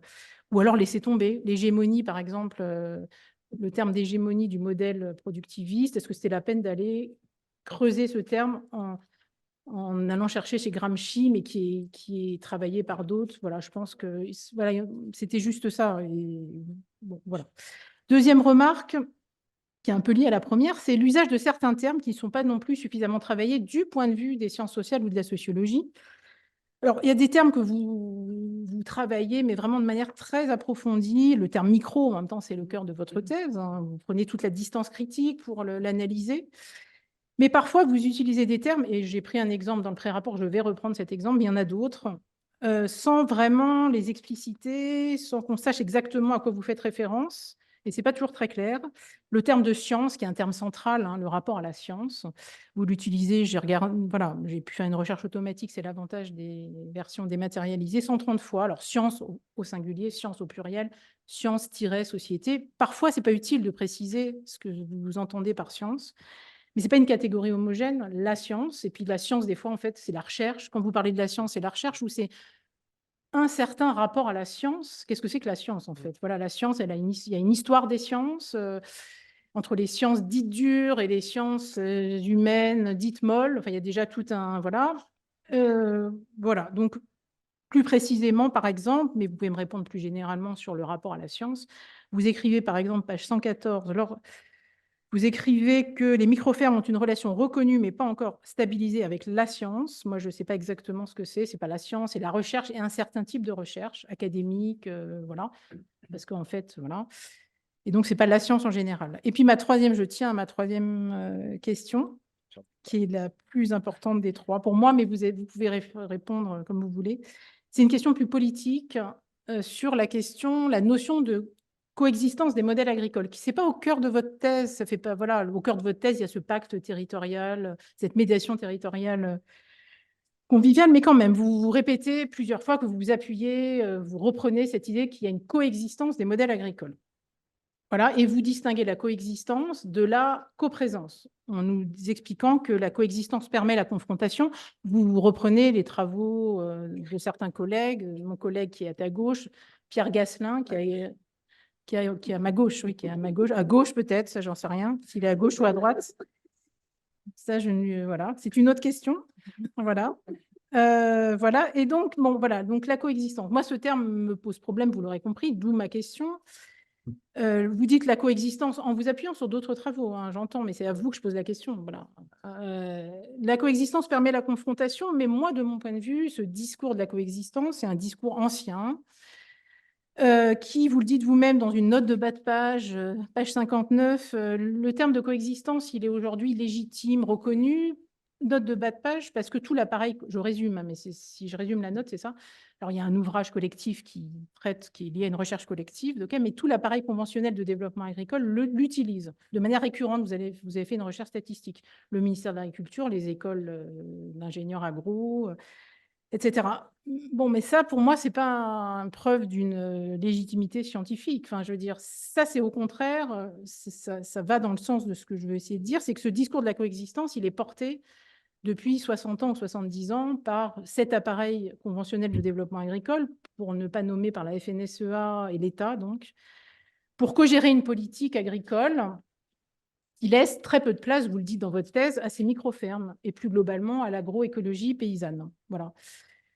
Donc, ce discours de la coexistence, pour moi, c'est un discours un peu problématique parce que ce discours de la coexistence, voilà, il accompagne finalement, je vais y aller un peu fort, mais j'ai écrit ça comme ça dans le rapport, mais je vais le redire comme ça, une forme de violence d'État qui se déploie aujourd'hui, voilà, qui tient le discours de la coexistence. Tout ça peut exister en même temps, les petits, les gros, ça peut coexister, mais dans la réalité, on voit que l'État, on le voit, là, il y a une actualité depuis une année ou deux, et ben, elle ne défend pas les petits et les gros de la même manière.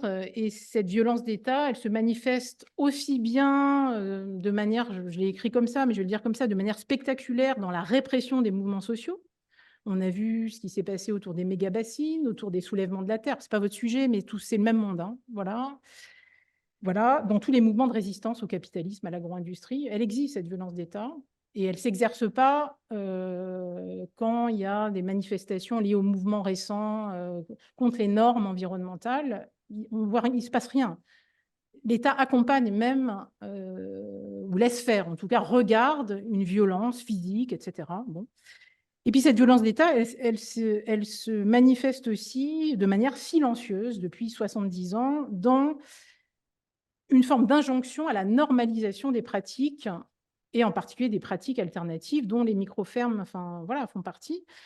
Alors, la normalisation des pratiques, c'est la normalisation des pratiques selon les standards de l'agro-industrie, voilà, qui fait que, et ça c'est silencieux, parce que les procédures, les règlements, la mise aux normes, le bien-être animal, tout ça c'est des constructions quand même pour que l'agro-industrie continue, ça marche. Voilà, je caricature un peu, mais à peine quand même, je trouve. Voilà, et donc ce sera ma dernière phrase. Ma question, j'arrive à la question, c'est comment dans ce contexte sociopolitique on peut, ou vous pouvez, c'est à vous que je pose la question, utiliser ce terme de coexistence. Est-ce qu'il est vraiment approprié? Est-ce que ça coexiste vraiment? Est-ce qu'il n'y a quand même pas des rapports de force, de domination? Mais y compris, vous voyez, les OGM, le discours de la coexistence, il a commencé avec les OGM dans les années 80. On peut mettre des OGM et de la bio à côté. Ben non, on ne peut pas, parce que même d'un point de vue biologique, les écologues vous le diront, il y a des contaminations et il y en a, les OGM, ça fait disparaître la bio, etc. Voilà pour mes questions, mes remarques. Vous répondez comme vous voulez. Je tiens à dire quand même en conclusion que mes remarques critiques sont juste là pour vous pousser un peu dans vos retranchements et pour engager une discussion. Et ça ne remet pas en cause, bien évidemment, le travail. Et je vous félicite d'ailleurs de nouveau pour l'excellent travail mené. Voilà, c'est un très bon travail, c'est une excellente thèse. Mais voilà, comme c'est un très bon travail, ça suscite plein d'interrogations de ma part, en tout cas. Merci Estelle. Damien, vous avez la possibilité de répondre. Vous n'êtes pas obligé de répondre à toutes les questions, mais vous avez, non, on a une interférence bizarre, mais Une interférence. Il faut peut-être couper, non? On ne peut pas couper. c'est bon. Ok. Merci, merci Madame de Léage pour ce tour d'horizon de la thèse. Et puis, vos remarques sont très pertinentes. Alors, je ne sais pas si vous avez remarqué, j'ai commencé à prendre en compte dans ma présentation, et notamment par la mise au pluriel du terme science. Et parce que je suis complètement d'accord avec vous, l'idée n'est pas il n'y a pas d'illusion d'une science homogène. Non, non. Et je suis d'accord avec vous. À certains moments, je pense que j'aurais dû employer l'expression la recherche, ou les recherches, ou les projets de recherche, ou voilà. Je pense que voilà. Euh, et la citation que vous faites justement du lien instable avec la science et la technologie, c'est directement importé de la réflexion d'Albala-Dejo sur qu'est-ce qu'il faut rechercher dans les 4 rapports qui se combinent pour faire un modèle de développement agricole. Un lien stable avec la science, la technologie. C'est son expression. Et c'est vrai que je l'ai importé un peu comme ça. Après, ce qui n'est pas facile, c'est comme on fait un postulat de diversité, de relativité, jusqu'à quel point on met tous les mots au pluriel. Et là, c'est vrai qu'il y a un moment donné, faut choisir. Je pense que dans les choix, et notamment pour celui-là qui revient très régulièrement dans la thèse, j'aurais dû changer ou le mettre au pluriel. Je suis d'accord. Sur l'interdisciplinarité, alors l'interdisciplinarité n'a pas été, déjà je voulais le signaler, l'ambition de départ. Alors, je suis agronome, je vais faire une thèse de géographie, vous allez me dire, bah si quand même, mais ça n'a pas été complètement conscientisé. Moi, ce que je voulais, c'était faire une thèse de géographie et donc complètement m'approprier, dans un sens vertueux du terme, la discipline de la géographie. J'avoue pas avoir trop trouvé de réflexion, de prise de distance par rapport aux méthodes, aux démarches, au positionnement, etc. Et je pense que, et je le cite dans la thèse, par la rencontre avec Kevin Morel et des ouvrages, la rencontre avec la socio-anthropologie, et notamment l'ouvrage Rigueur du qualitatif de Jean-Pierre-Olivier de Sardan. Alors, je l'ai relu plus d'une dizaine de fois, parce que c'est vrai que la première fois, c'est des hiéroglyphes, et ensuite, on a la traduction qui se met en place. Mais ce livre a été ma Bible. Et voilà. Et vraiment, ça a été ce qui m'a conforté dans ma démarche, mais pas pour faire la socio-anthropologie, pour faire de la géographie.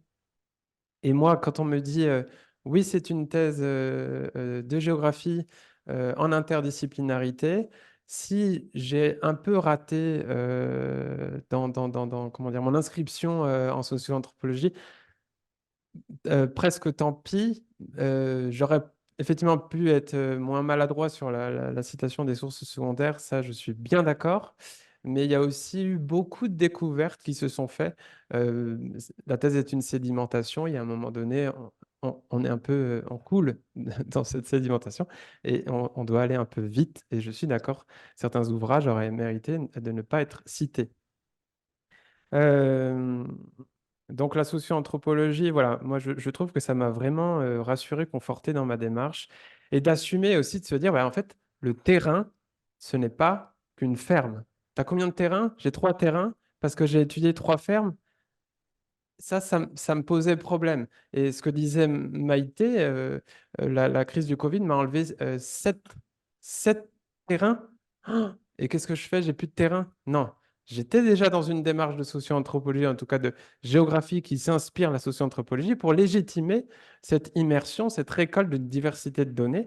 Et donc, bah, de perdre 4 terrains, c'est ce que je disais à Maïté, j'ai perdu 4 fermes à étudier, mais regarde toute l'immensité de ce que je peux exploiter de façon secondaire. Mais parce que je voulais expliquer aussi, j'ai participé à ces processus de recherche. Je ne viens pas piquer le travail de stagiaire ou piquer j'étais vraiment les mains dedans. Donc, voilà pour ce deuxième point. Et le troisième point, rapidement, ce que dit Albaladejo sur la coexistence, elle est impossible en théorie. Et là, je vous rejoins. Et cependant, elle est un horizon sociopolitique auquel il est impossible de renoncer. Et je crois que, bon, déjà, je pense qu'il faut vraiment arriver à dissocier, mais c'est pas que vous le faites pas, mais c'est ma réponse vis-à-vis de mes travaux. Le discours de la FNSEA et des JA, et de la coordination rurale éventuellement, et le champ scientifique de la coexistence et les confrontations des modèles. Et je trouve vraiment que eux, Gasselin et collaborateurs dans leurs travaux, embarquent directement la notion de confrontation et se disent, quelque part, c'est un peu ça le discours face à la FNSEA, etc. Ah oui, vous voulez prétendre que ça coexiste? Travaillons le sujet. Est-ce que ça coexiste vraiment? Et je pense que c'est ça l'horizon qui est intéressant pour nos travaux. Et c'est comme le mot modèle. À l'époque où j'étais à l'école d'agronomie, on a eu quelques discussions assez intenses sur Nous, on disait, ah oui, ça serait bien d'évoquer tel sujet, etc. C'est marginalisé, machin. Et puis on nous répondait, oui, mais ça coexiste, tout ça. C'est histoire de dire, calmez-vous, les jeunes, il n'y a pas besoin de s'énerver. Donc, on y a les rapports de domination. Et ça, c'est gênant. Voilà. Alors qu'aborder la notion de coexistence sans la rejeter, directement aller travailler la notion de confrontation, ça, c'est stimulant. Et c'est dans cet horizon que je me place. Voilà, ouais. Merci pour la brièveté des réponses et la clarté. Merci, Monsieur le Président. Euh, je vais essayer de tenir le temps. J'ai le chronomètre à côté de moi. Bien. Donc, tout d'abord, merci de m'avoir invité à cette soutenance et de me permettre de lire, de m'avoir permis de lire ce beau travail. J'avais rencontré une fois Damien, je ne me rappelais plus quand, donc ça m'a permis de voir aussi la progression, si je puis dire, et c'est toujours intéressant d'avoir en mémoire, j'ai retrouvé des notes que j'avais prises sur ce que vous aviez dit à cette occasion, et voilà, j'ai pu boucler la boucle, comme on dit. Alors, thèse passionnante, je le dis tout de suite, thèse foisonnante, je suis d'accord là-dessus avec Madame de Léage, thèse de géographie, j'accepte la revendication que vous en faites. Texte de géographie, je dirais peut-être d'une géographie justement qui aussi est une discipline. Alors, on a tendance à dire que c'est une discipline attrape-tout. Bon, je ne vais peut-être pas m'engager sur ce domaine, mais je dirais plutôt que c'est quand même une discipline en pleine évolution aujourd'hui, avec ce que l'on reconnaît bien dans votre travail, une géographie sociale. Et je pense que cette dimension sociale est très forte. Géographie des acteurs, pour faire vite, et géographie des territoires. Ce seraient vraiment les deux tournants, le fameux tournant territorial des années 2000, le tournant des acteurs un peu avant.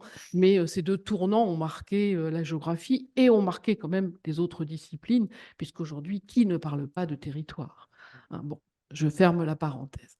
Mais donc, en ce sens, véritablement une thèse de géographie nouvelle, comme on appelle à ce que la géographie soit pratiquée aujourd'hui. Gros travail, et j'insisterai là-dessus, je ne vais pas reprendre le même plan qu'Estelle, parce que je ne vais pas refaire chapitre par chapitre, je pense que ce serait quand même dommage. Donc, je vais plutôt signaler ce que j'appellerais des points forts et puis un certain nombre de questions. Je ne dis pas points faibles, mais questions, sachant que ce sera peut-être aussi dans certains points forts que j'aurai des questions à poser, hein, voilà. Donc, pour moi, les points forts du travail, c'est tout d'abord ce que j'appellerais votre posture. La posture d'un doctorant. Maïté en a dit un mot, Estelle en a dit un mot. Pour moi, c'est vraiment le cœur du travail. Et d'ailleurs, je l'ai dit dans mon pré-rapport, on a pratiquement 200 pages de méthode, pour faire vite, et 200 pages de résultats, j'exagère à peine, mais on est vraiment là-dessus, ce qui montre que cette posture, cette trajectoire a été véritablement essentielle pour que vous puissiez passer à la deuxième partie de résultats. Je ne vous en veux pas d'avoir passé tant de temps, hein, je le dis tout de suite. Au contraire, et je l'ai signalé dans mon premier rapport, et j'en suis tout à fait, j'en reste d'accord, il y a pour moi véritablement des pages très fortes qu'on pourrait confier aux écoles doctorales pour voir ce que c'est que la construction d'un sujet scientifique. Maïté a évoqué le passage du je au nous et puis du nous au je, parce qu'en fait, on est plutôt dans un jeu entre ces trois termes. Et il y a vraiment ce travail de constitution, de passage, comme vous l'avez dit, d'un objet plutôt médiatique, mais quand même assez sous les radars, à un objet qui devient scientifique. Donc là, véritablement, un travail très fin. Un travail très fin, et ce que j'ai apprécié, c'est le fait que vous avez tenté de définir en permanence votre posture, parce que vous étiez dans des postures différentes. On a déjà parlé du militant. Vous avez été à un moment des animateurs, un animateur de programme. Vous avez été, pourquoi pas, le client de Madame Mélis, enfin, etc., etc. Et toutes ces postures vous donnent, ou ces rôles plutôt, vous donnent en quelque sorte accès à une part de ce monde social que sont les micro-fermes, et il fallait ensuite que vous recolliez les morceaux. Donc, j'ai trouvé vraiment cette partie avec un tableau, je ne l'ai plus en tête, mais je peux le retrouver, je l'ai noté dans mon pré-rapport, un tableau où vous indiquez justement vos différents rôles et ce que ces différents rôles vous ont apporté à chaque moment. Et ça, j'ai trouvé ça très, très intéressant parce que c'est véritablement notre réflexion permanente. Quand est-ce que nous avons une réflexion sur la distanciation nécessaire, quand au contraire on est totalement immergé, etc.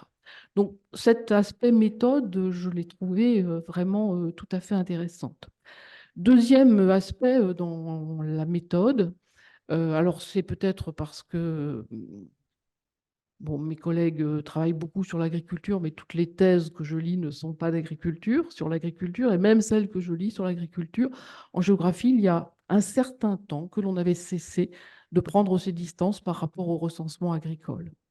Et j'ai trouvé ça tout à fait intéressant de revenir sur ces critiques. On a eu énormément dans les années avant 2000, pour faire vite, mais depuis 2000, au final, il y avait une sorte de consensus que ces stats devaient être vraies. Bon, j'ai trouvé ça tout à fait stimulant aussi qu'il y ait ces pages où vous rappelez en effet qu'il y a une volonté d'invisibiliser par la statistique publique une partie des fermes, dont les micro-fermes, pas seulement les micro-fermes, mais une partie des fermes. Donc ça, j'ai trouvé aussi un élément tout à fait intéressant dans votre méthode.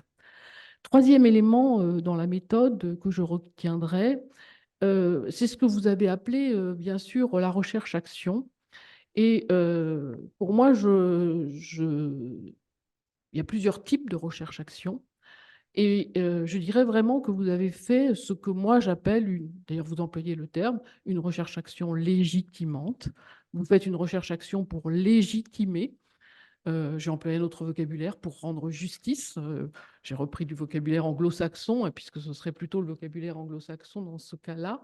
Et j'ai trouvé ça tout à fait intéressant, puisqu'aujourd'hui, on commence de plus en plus en France à avoir ce type de thèse ou ce type de recherche-action. C'était assez fréquent dans le monde québécois, où véritablement la recherche-action est une recherche-action faite pour légitimer, où on s'engage à côté des acteurs, dans une démarche scientifique, hein, bien sûr, ou dans le monde anglo-saxon. Donc j'ai trouvé en ce sens que votre thèse là-dessus était intéressante parce que justement, elle réfléchissait sur le positionnement du chercheur, le positionnement du citoyen. Qu'est-ce que c'est que la bonne distance? La bonne distance à la fois du citoyen et la bonne distance du chercheur, parce que je pense que dans les deux cas, on est à la recherche d'une bonne distance. Donc tout cela m'a paru vraiment intéressant et je le répète, on est sur des aspects quelques pages qui sont vraiment très fortes. Pour le dire autrement, vos 200 pages donnent à voir vraiment ce qu'on appelle souvent la boîte noire du chercheur. Une boîte noire du chercheur qui est souvent quand même un petit peu opaque, hein, il faut le reconnaître, parce que c'est difficile d'expliciter la manière dont on cherche, la manière dont on fait le lien. Donc c'est vrai que vous avez eu à la fois une démarche, vous nous expliquez cela d'un point de vue chronologique, donc on repère les différentes étapes, et ça c'est intéressant, mais vous reconstruisez après la démarche scientifique à partir du chronologique. Et donc, c'est vraiment ce croisement des deux niveaux qui m'a paru tout à fait intéressant. Et je le répète, je voulais le signaler. Alors, j'ai noté, et je le dis dans le pré-rapport, et je vous pose quand même la question ici, justement, j'ai été un petit peu étonnée qu'il n'y ait pas de référence à cette recherche-action anglo-saxonne, à ces formes. Je ne sais pas si vous la connaissez. Bon, je vous ai cité Christine Reynolds, parce que je pense que c'est une des plus importantes dans ce type de recherche-action. Vous citez Nevin Comwen, qui a travaillé avec elle, donc je pense qu'il a des manières de faire assez proches, mais je trouve vraiment que ça aurait été intéressant de rappeler ce courant qui est, je le répète, très particulier, parce qu'on est bien dans une recherche pour rendre justice, pour légitimer. Et vous le dites d'ailleurs très clairement. Voilà. Deuxième aspect très intéressant de votre travail, je suis toujours dans les points forts, aspect géographique que je retiens aussi. J'ai été, moi, pour ma part, mais je suis géographe, très sensible, bien sûr, à l'appareillage d'illustration, je les appelais comme ça d'un mot neutre d'abord, d'illustration de votre thèse. Et je dirais que vous avez, je le trouve, un certain talent de mise en schéma, de faire voir, pas uniquement par le discours. Donc c'est vrai qu'on est en présence de, si je reprends les chiffres exacts je vais les trouver. On est en présence de 29 tableaux, 96 figures, cartes et photographies incluses. Donc on voit vraiment une illustration importante, d'autant qu'il ne s'agit pas d'une illustration, hein. La géographie, heureusement, on a dépassé ce stade. Les photos, les cartes ne sont pas illustratives, elles sont bien sûr constitutives du discours, elles sont le discours. Et en ce sens, véritablement, il y a un effort à la fois pour faire voir et pour construire aussi votre schéma de pensée. Voilà. J'ai trouvé notamment que le fait de nous donner dans le cadre d'analyse, donc à la fin de votre troisième chapitre, des premiers schémas, je pense justement à l'articulation au travail, œuvre, vie personnelle, un schéma, et puis ensuite de le reprendre dans le chapitre 4 et 5, on voit très nettement cette espèce de cheminement qui se fait de votre pensée. Donc voilà, on retrouve ces éléments, tout comme on retrouve des cartographies de vos 3 études de cas dans la première partie de la carte, et on les retrouve dans les chapitres 4 et 5 d'une autre manière, interrogés différemment. Donc, j'ai vraiment trouvé que ces liens étaient très intéressants. Dernière chose sur ces aspects très, très importants pour moi, mais ça a été dit par Estelle, donc j'en dis très, très peu de choses, c'est bien sûr l'importance de votre corpus. C'est clair qu'avec 99 microfermes, vous avez un corpus qui permet non pas encore de monter totalement en généralité, non pas totalement d'avoir tous les éléments sur les microfermes, mais on est en présence d'un corpus qui commence à se stabiliser et qui permet justement de progresser dans la définition. Kevin avait commencé le travail. Je crois qu'il y a des passages de relais qui se font et qui sont tout à fait intéressants. Donc, on est sur un corpus tout à fait important. Et je voulais signaler, vous l'avez d'ailleurs redit à l'oral, l'intérêt de votre utilisation de la presse régionale. Je trouve que c'était aussi un outil qu'on avait un petit peu oublié dans la recherche, enfin au moins en géographie. Et j'ai trouvé que plusieurs thèses ces dernières années la réutilisaient, et vraiment, je pense qu'en effet, cela donne à voir quelque chose de tout à fait intéressant. J'ai fait faire à mes étudiants un travail sur la manière dont la presse régionale avait restitué le recensement agricole. C'est aussi tout à fait intéressant de voir. C'est pas le monde, c'est autre chose. Et je pense que l'intégration dans les territoires est très forte, et on lit justement des éléments. Ces aspects de méthode étant traités, et je le répète, c'est vraiment un des aspects qui m'a le plus intéressé. Je reviendrai sur 2 autres points forts de votre thèse. On en est à combien, là ? Vous avez encore 2-3 minutes. Oh là là. Je reviendrai à bon, ça va.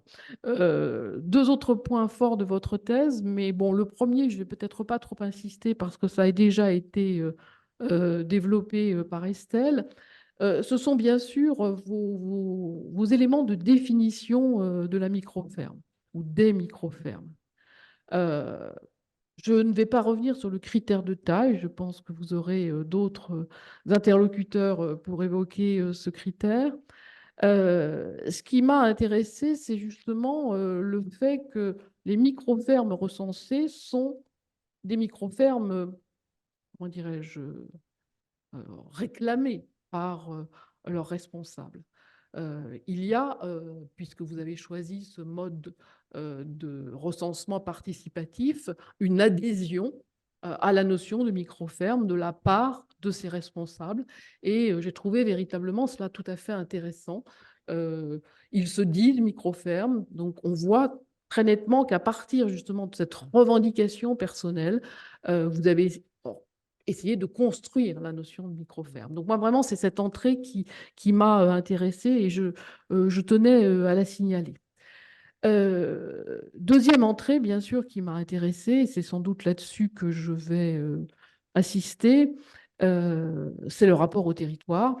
Et comme Estelle a parlé de la sociologie, je vais parler forcément un peu plus de la géographie. Alors, c'est vrai, le chapitre 3 ou le chapitre 4 de résultats est plutôt centré sur, comme il a été dit, l'émergence d'un modèle incomplet, et vous réservez le 5e chapitre à la relation territoriale, même si ce n'est pas aussi simple que ça, puisqu'il y a des éléments territoriaux dans le 4e chapitre, notamment avec tout ce qu'on pourrait appeler la relocalisation, qui n'est pas la reterritorialisation, mais ça, vous utilisez bien les deux termes, et je voudrais plutôt revenir sur cet aspect de reterritorialisation. Donc, en effet, ce dernier chapitre, avec le lien au territoire, m'a paru tout à fait intéressant. Et j'ai déjà signalé votre appareillage cartographique, mais ce qui m'a paru vraiment le plus intéressant pour parler de ce territoire, ce sont les cartes à très grande échelle. Les cartes à très grande échelle sont relativement rares. On a plutôt tendance à travailler à une échelle moyenne ou à une échelle nationale. Là, on est véritablement à l'échelle, alors, pas de la parcelle, c'est vrai que les agronomes ont cette échelle-là, mais à l'échelle d'une exploitation, et on voit cet ancrage au territoire. Donc, si je reviens un petit peu là-dessus, vous avez utilisé plusieurs termes. Vous avez utilisé le terme d'appropriation. Je n'ai pas vu souvent le terme d'ancrage. Est-ce que vous faites une différence entre appropriation et ancrage? Voilà.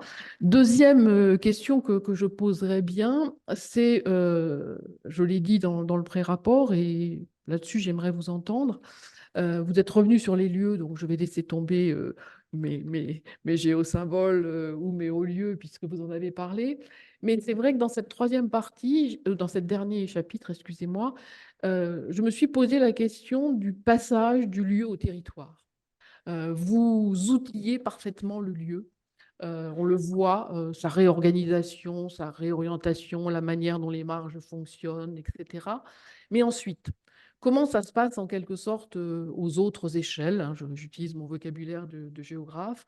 Comment est-ce que ça s'articule à la commune, à la communauté de communes, etc. Donc c'est vrai que là-dessus, je vous avais apporté des éléments, mais j'ai regretté peut-être que vous n'ayez pas essayé de figurer spatialement ces liens. Est-ce qu'on est dans un territoire forme réseau? Peut-être, hein, c'est un territoire, hein, mais est-ce qu'on est dans une forme de territoire réseau? Est-ce que l'on est dans plusieurs réseaux qui font territoire?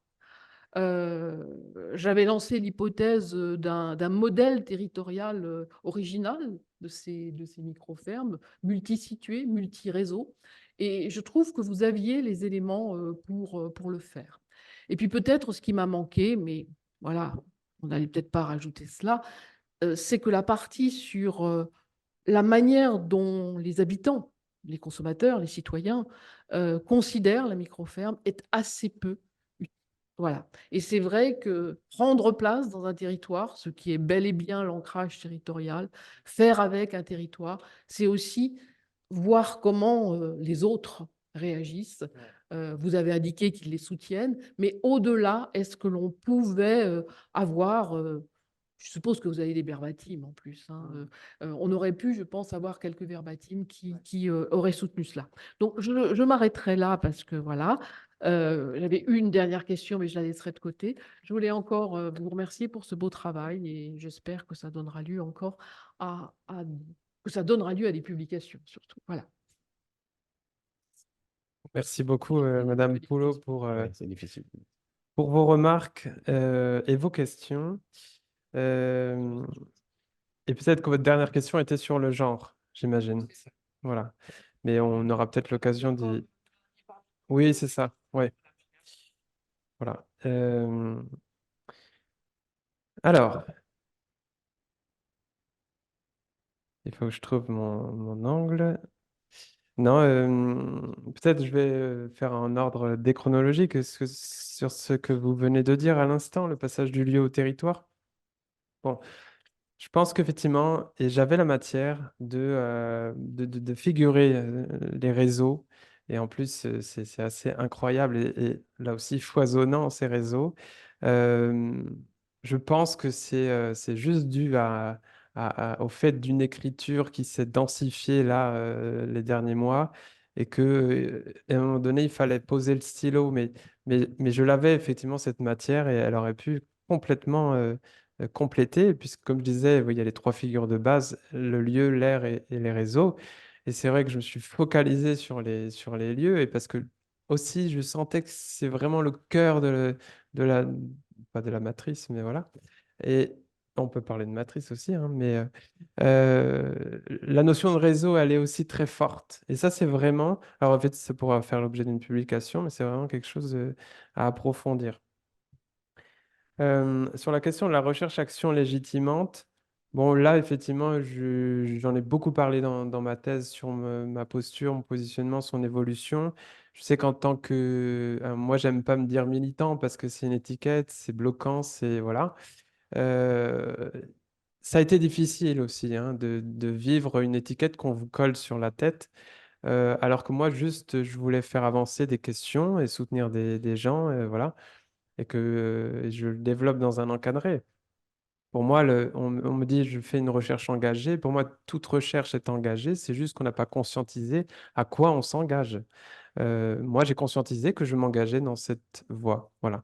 Et donc, c'est vrai que dire c'est une recherche engagée, c'est une recherche militante, attention, qui est-ce que ça sert, à quoi ça sert? Voilà. Et donc, la recherche d'action légitimante, oui, je pense que rien que d'un point de vue, euh, comment dire, honnêteté de donner la filiation éventuelle des pairs qui ont travaillé là-dessus, euh, oui, je pense que ça aurait été pertinent. Je vais peut-être pas répondre à tout.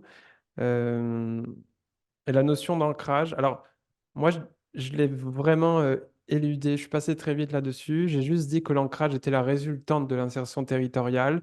Bon, et alors? Et il manque la suite, effectivement. C'est-à-dire comment on tient cet ancrage. Parce qu'un ancrage, c'est pas rien, quoi. On est là et on tient. Donc, il y a l'idée de ces gens prennent position par cet ancrage et comment ils le conservent. Donc, ces communautés de soutien, elles aident. Mais qu'est-ce qu'il y a d'autre et comment ça se manifeste, cet ancrage? Là, il y a vraiment des pistes à développer. Et sur le rendre justice, ça fait totalement partie des mots de vocabulaire qu'à un moment donné, j'ai pas osé employer, comme bien d'autres, parce que je voulais faire mon petit bonhomme de chemin à m'approprier la géographie et pas qu'on m'embête avec des mots qui pouvaient être un petit peu trop forts, trop jargonneux. Voilà. Et puis c'est encore un champ thématique à investiguer. Et voilà. Donc j'ai tracé ma route et j'étais très heureux de trouver les travaux de Gasselin et collaborateurs en 2021, ce qui est, puisqu'on est en 2024, somme toute assez tardif par rapport à la réalisation de cette thèse et l'écriture. Mais voilà. Voilà pour mes réponses. Merci. Je passe la parole à Kevin Morel. 15-20 minutes au total, max. Sans les réponses. Oui, puis ça nous a donné presque 20 minutes. Euh, 15 minutes. Oui, mais de toute façon, je ne vais pas beaucoup parler, c'est surtout Damien qui a parlé.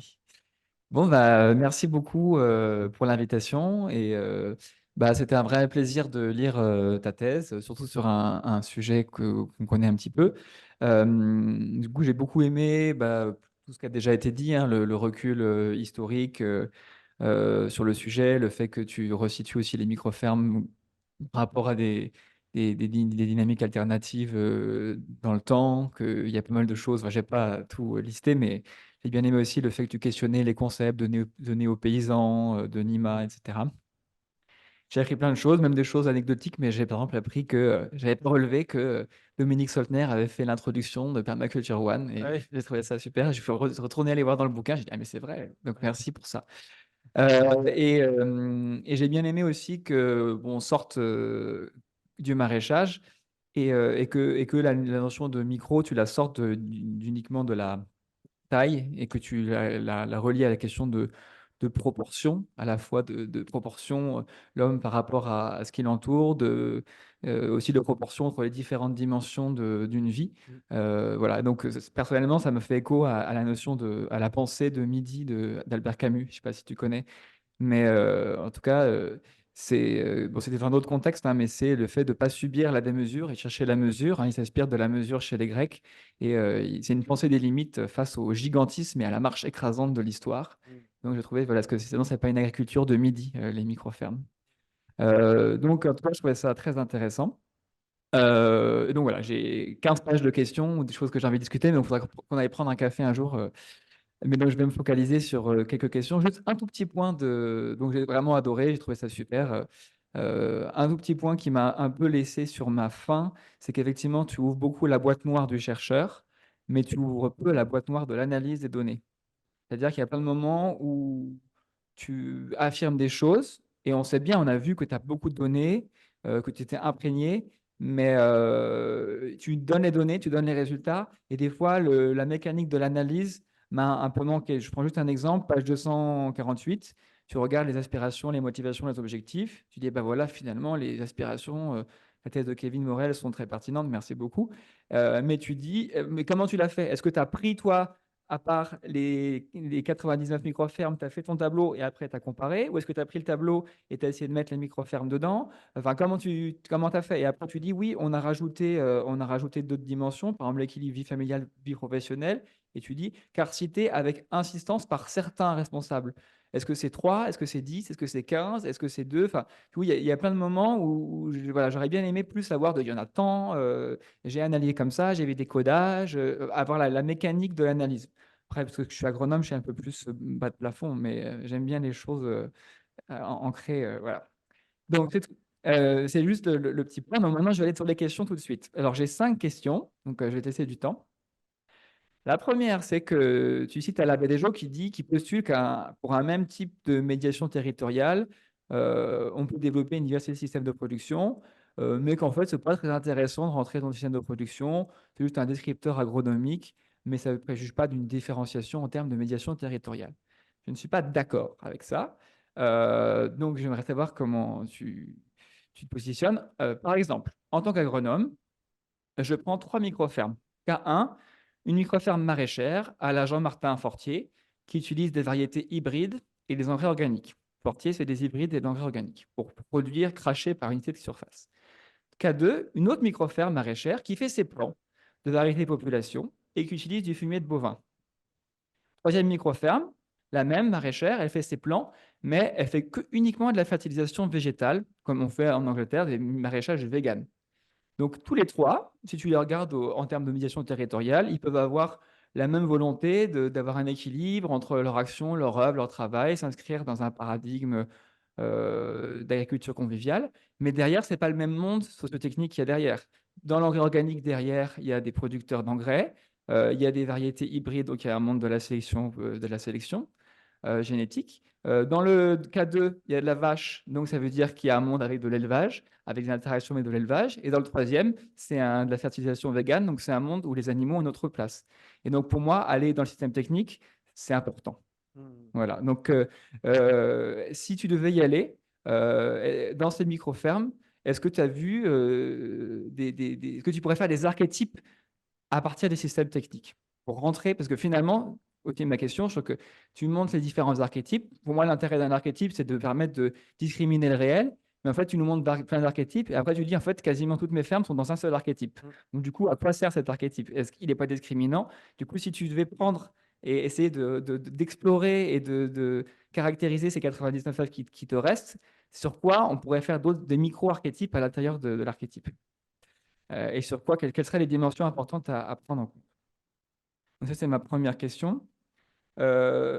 Deuxième question, c'est aussi du coup la question de la diversité des activités. Tu en parles beaucoup, mais tu n'as pas de tableau qui liste la diversité des activités. Ça m'a manqué. Autant on voit la diversité des productions, mais tu parles d'accueil, de transformation, de pédagogie, mais on ne les voit pas.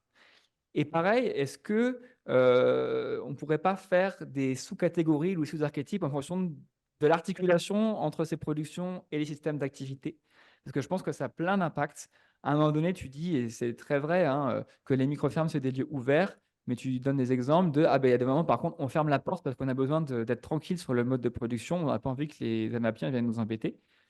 Mais ça, moi, j'ai vu ça aussi, mais ça dépend aussi vraiment du système d'activité. Par exemple, sur les micro-fermes urbaines, si tu as un système d'activité où la production elle est importante dans la génération de ton revenu, bah, il faut que des moments, tu laisses les gens dehors pour pouvoir travailler. Mais si tu as une micro-ferme où ton modèle économique est sur de la pédagogie, de l'accueil, etc., et que la vente de tes légumes, c'est peanuts, alors tu n'as pas besoin de fermer. Et donc, en fait, la gestion de tes espaces et de tes ressources, elle est aussi liée à la manière dont s'articule ton activité et ta production. Donc, si tu devais aller plus loin dans cette typologie, en croisant système d'activité, système de production, qu'est-ce que tu voudrais dire? Donc, voilà mes deux premières questions.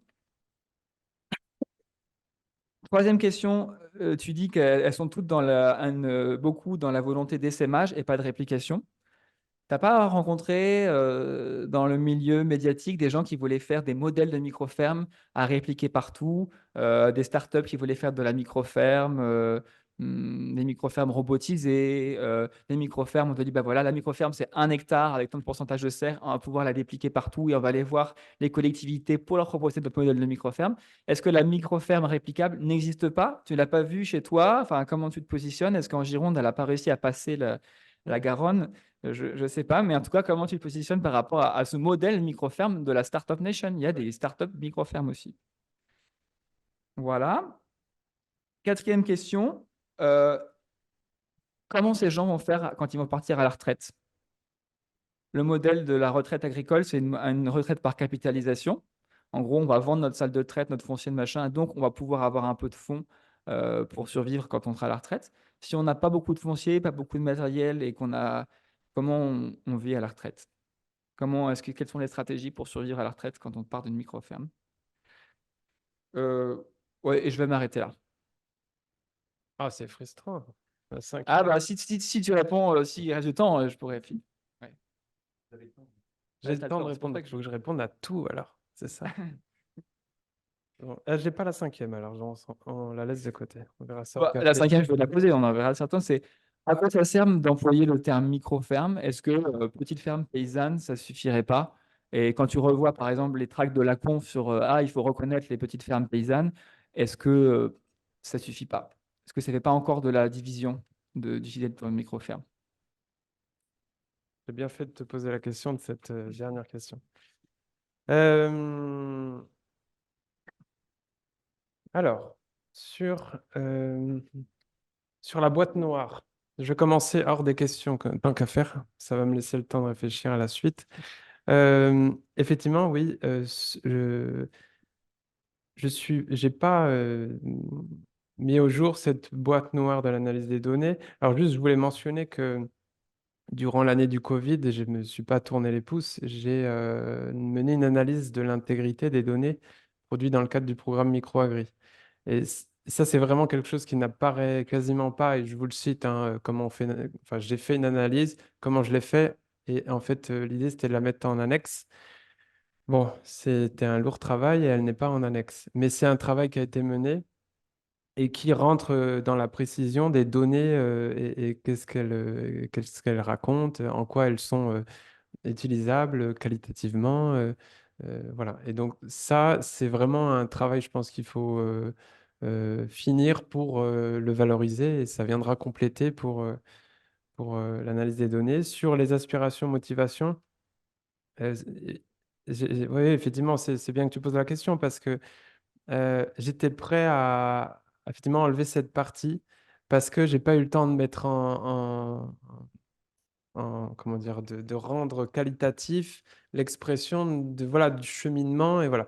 Et donc, j'ai vraiment hésité à la mettre cette partie ou pas. Je me suis dit, en plus, moi, cette partie, c'est là où je viens prendre tes résultats et je dis, bah, voilà comment je positionne les choses. Et non, effectivement, c'est qu'est-ce que les 99 fermes? Donc, il y avait des colonnes spécifiques dans mon tableau et qu'est-ce qu'elles disent quant à leurs aspirations et motivations et comment ça repositionne éventuellement. Et puis avec cette idée aussi de se dire, mais qu'est-ce qu'elles disent avant installation et comment éventuellement ça évolue dans leurs objectifs après installation. Mais ça, j'aurais aimé aussi bien plus le développer parce qu'il y a une richesse là-dedans entre ce qu'on dit avant installation et ce qu'on dit après. On le confronte aussi à la trajectoire des systèmes d'activité. Enfin, on a vraiment un matériau riche qui est là, mais qui n'est pas valorisé pour l'instant. Euh, Ensuite, alors, euh, sur les micro-fermes, peut-être l'avant-dernière question sur les micro-fermes réplicables, Startup Nation, etc. J'ai construit mon échantillon. Déjà, j'ai construit mon échantillon pour ne pas les avoir. Parce que pour moi, en fait, c'est juste hors de mon champ d'intérêt scientifique. Ça ne m'intéresse pas dans mon analyse de est-ce que le monde social des micro-fermes embarque un modèle, mais ça se trouve, il en embarque plusieurs. Et d'ailleurs, de montrer qu'il y a 5 ou 6 archétypes, ça donne un indice sur le fait qu'il y en a sûrement plusieurs, et dont un qui est sûrement dans cette idée de start-up. Alors, et j'aurais pu effectivement plus l'étudier et plus étudier le passage de mes plus de 130 fermes à mon échantillon en vous faisant une mise en visibilité de la manière dont j'ai ventilé et que voilà, X fermes sont plutôt dans cet archétype qui serait intéressant de discuter. Mais effectivement, il y en a en Gironde, ça a passé la Garonne, il y a tout à fait ce genre de projet qui travaillait avec nous dans Microagri. Enfin, je veux dire, voilà, ça, c'est effectivement, il y a complètement ça. Et moi, je voulais pas le rentrer dans l'échantillon que j'analyse. Je suis allé un peu fort en disant que ça m'intéresse pas scientifiquement, bien sûr, au contraire. Si, les frottements m'intéressent, mais dans mon échantillon, non. Euh, alors, à quoi sert le terme microferme? Justement, voilà, je donne quand même dans la conclusion de la thèse une ouverture en me disant, oui, en fait, moi, ça a été quand même c'est un gros mot, mais enfin, ça a été un prétexte pour travailler sur la ferme Mélis et les autres Mélis en Gironde. C'était un peu ça au début quand même, et ça m'a tenu que ça s'appelle microferme ou que ça s'appelle autrement. Là où effectivement on a été accroché, comme on le disait, que je le dis dans la thèse, c'est deux choses. C'est à la fois le côté déjà des travaux qui nous donnent de la matière, le côté médiatique, et ça peut aider à légitimer, parce que c'était vraiment ça le problème. Et puis, pardon, j'ai oublié le deuxième point. Micro. Voilà. Bon. Les systèmes techniques, si tu devais faire une. Oui, merci. J'ai oublié la suite de ce que je voulais dire, mais ça me reviendra peut-être Pardon. tout à l'heure. Euh, Si, voilà, que c'est un modèle de développement incomplet, c'est ça que je disais dans la thèse, et que de voir que c'est incomplet, et donc presque complet, et donc il y a des choses à travailler sur segment de marché, le lien à la science, ou aux sciences, pardon, ou à l'agenda public et politique. Voilà, là, ça nous a titillé. On s'est dit, tiens, c'est toujours intéressant de l'accrocher, ce terme microferme. Pour autant, dans la suite, bon, je ne pense pas qu'il faille se dire, on met de côté le terme microferme. Et en plus, qui on est pour dire ça? Si des gens se disent microferme et si il y a toujours ce phénomène, mais en fait, on est déjà de base des observateurs, observatrices. Donc, je pense que, pas que. Oui, mais tu le mentionnes très bien. Comment il y a des gens qui se disaient pas du tout micro-ferme, et nous on est arrivé avec le mot micro-ferme, Ouais. et ils se sont dit bon, ok, je suis une micro-ferme pour se raccrocher au mouvement. Mais c'est nous qui les avons embarqués dans ce terme. Voilà, et donc on travaille leur discours, leur pratique, et c'est ça qui nous intéresse, oui. Mais au moins, on les a captés. Et je pense que ça, c'est aussi c'est ça qui est intéressant. Ça permet déjà de nous rassembler tous ici aujourd'hui. Ce mot, c'est déjà pas rien. Et puis la suite.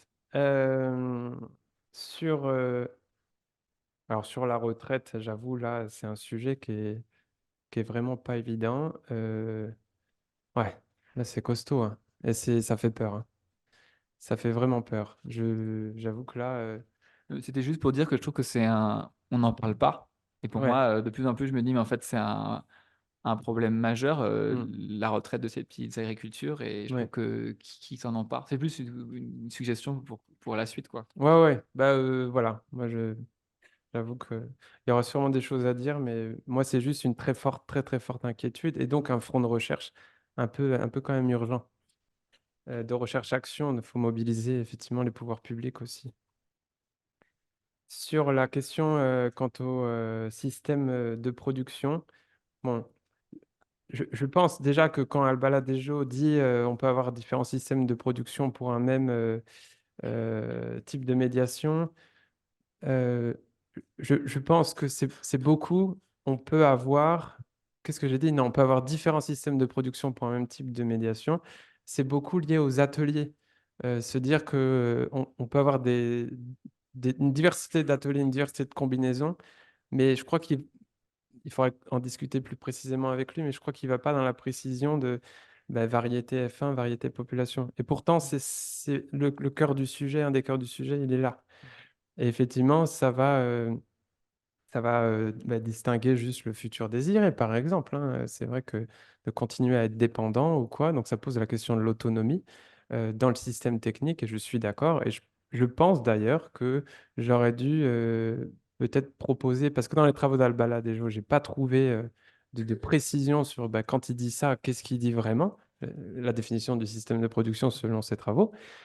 Et du coup, comme j'ai pas trouvé, j'aurais dû proposer ma propre expression, ma propre précision. En tout cas, moi, c'était plus ce sens-là des ateliers.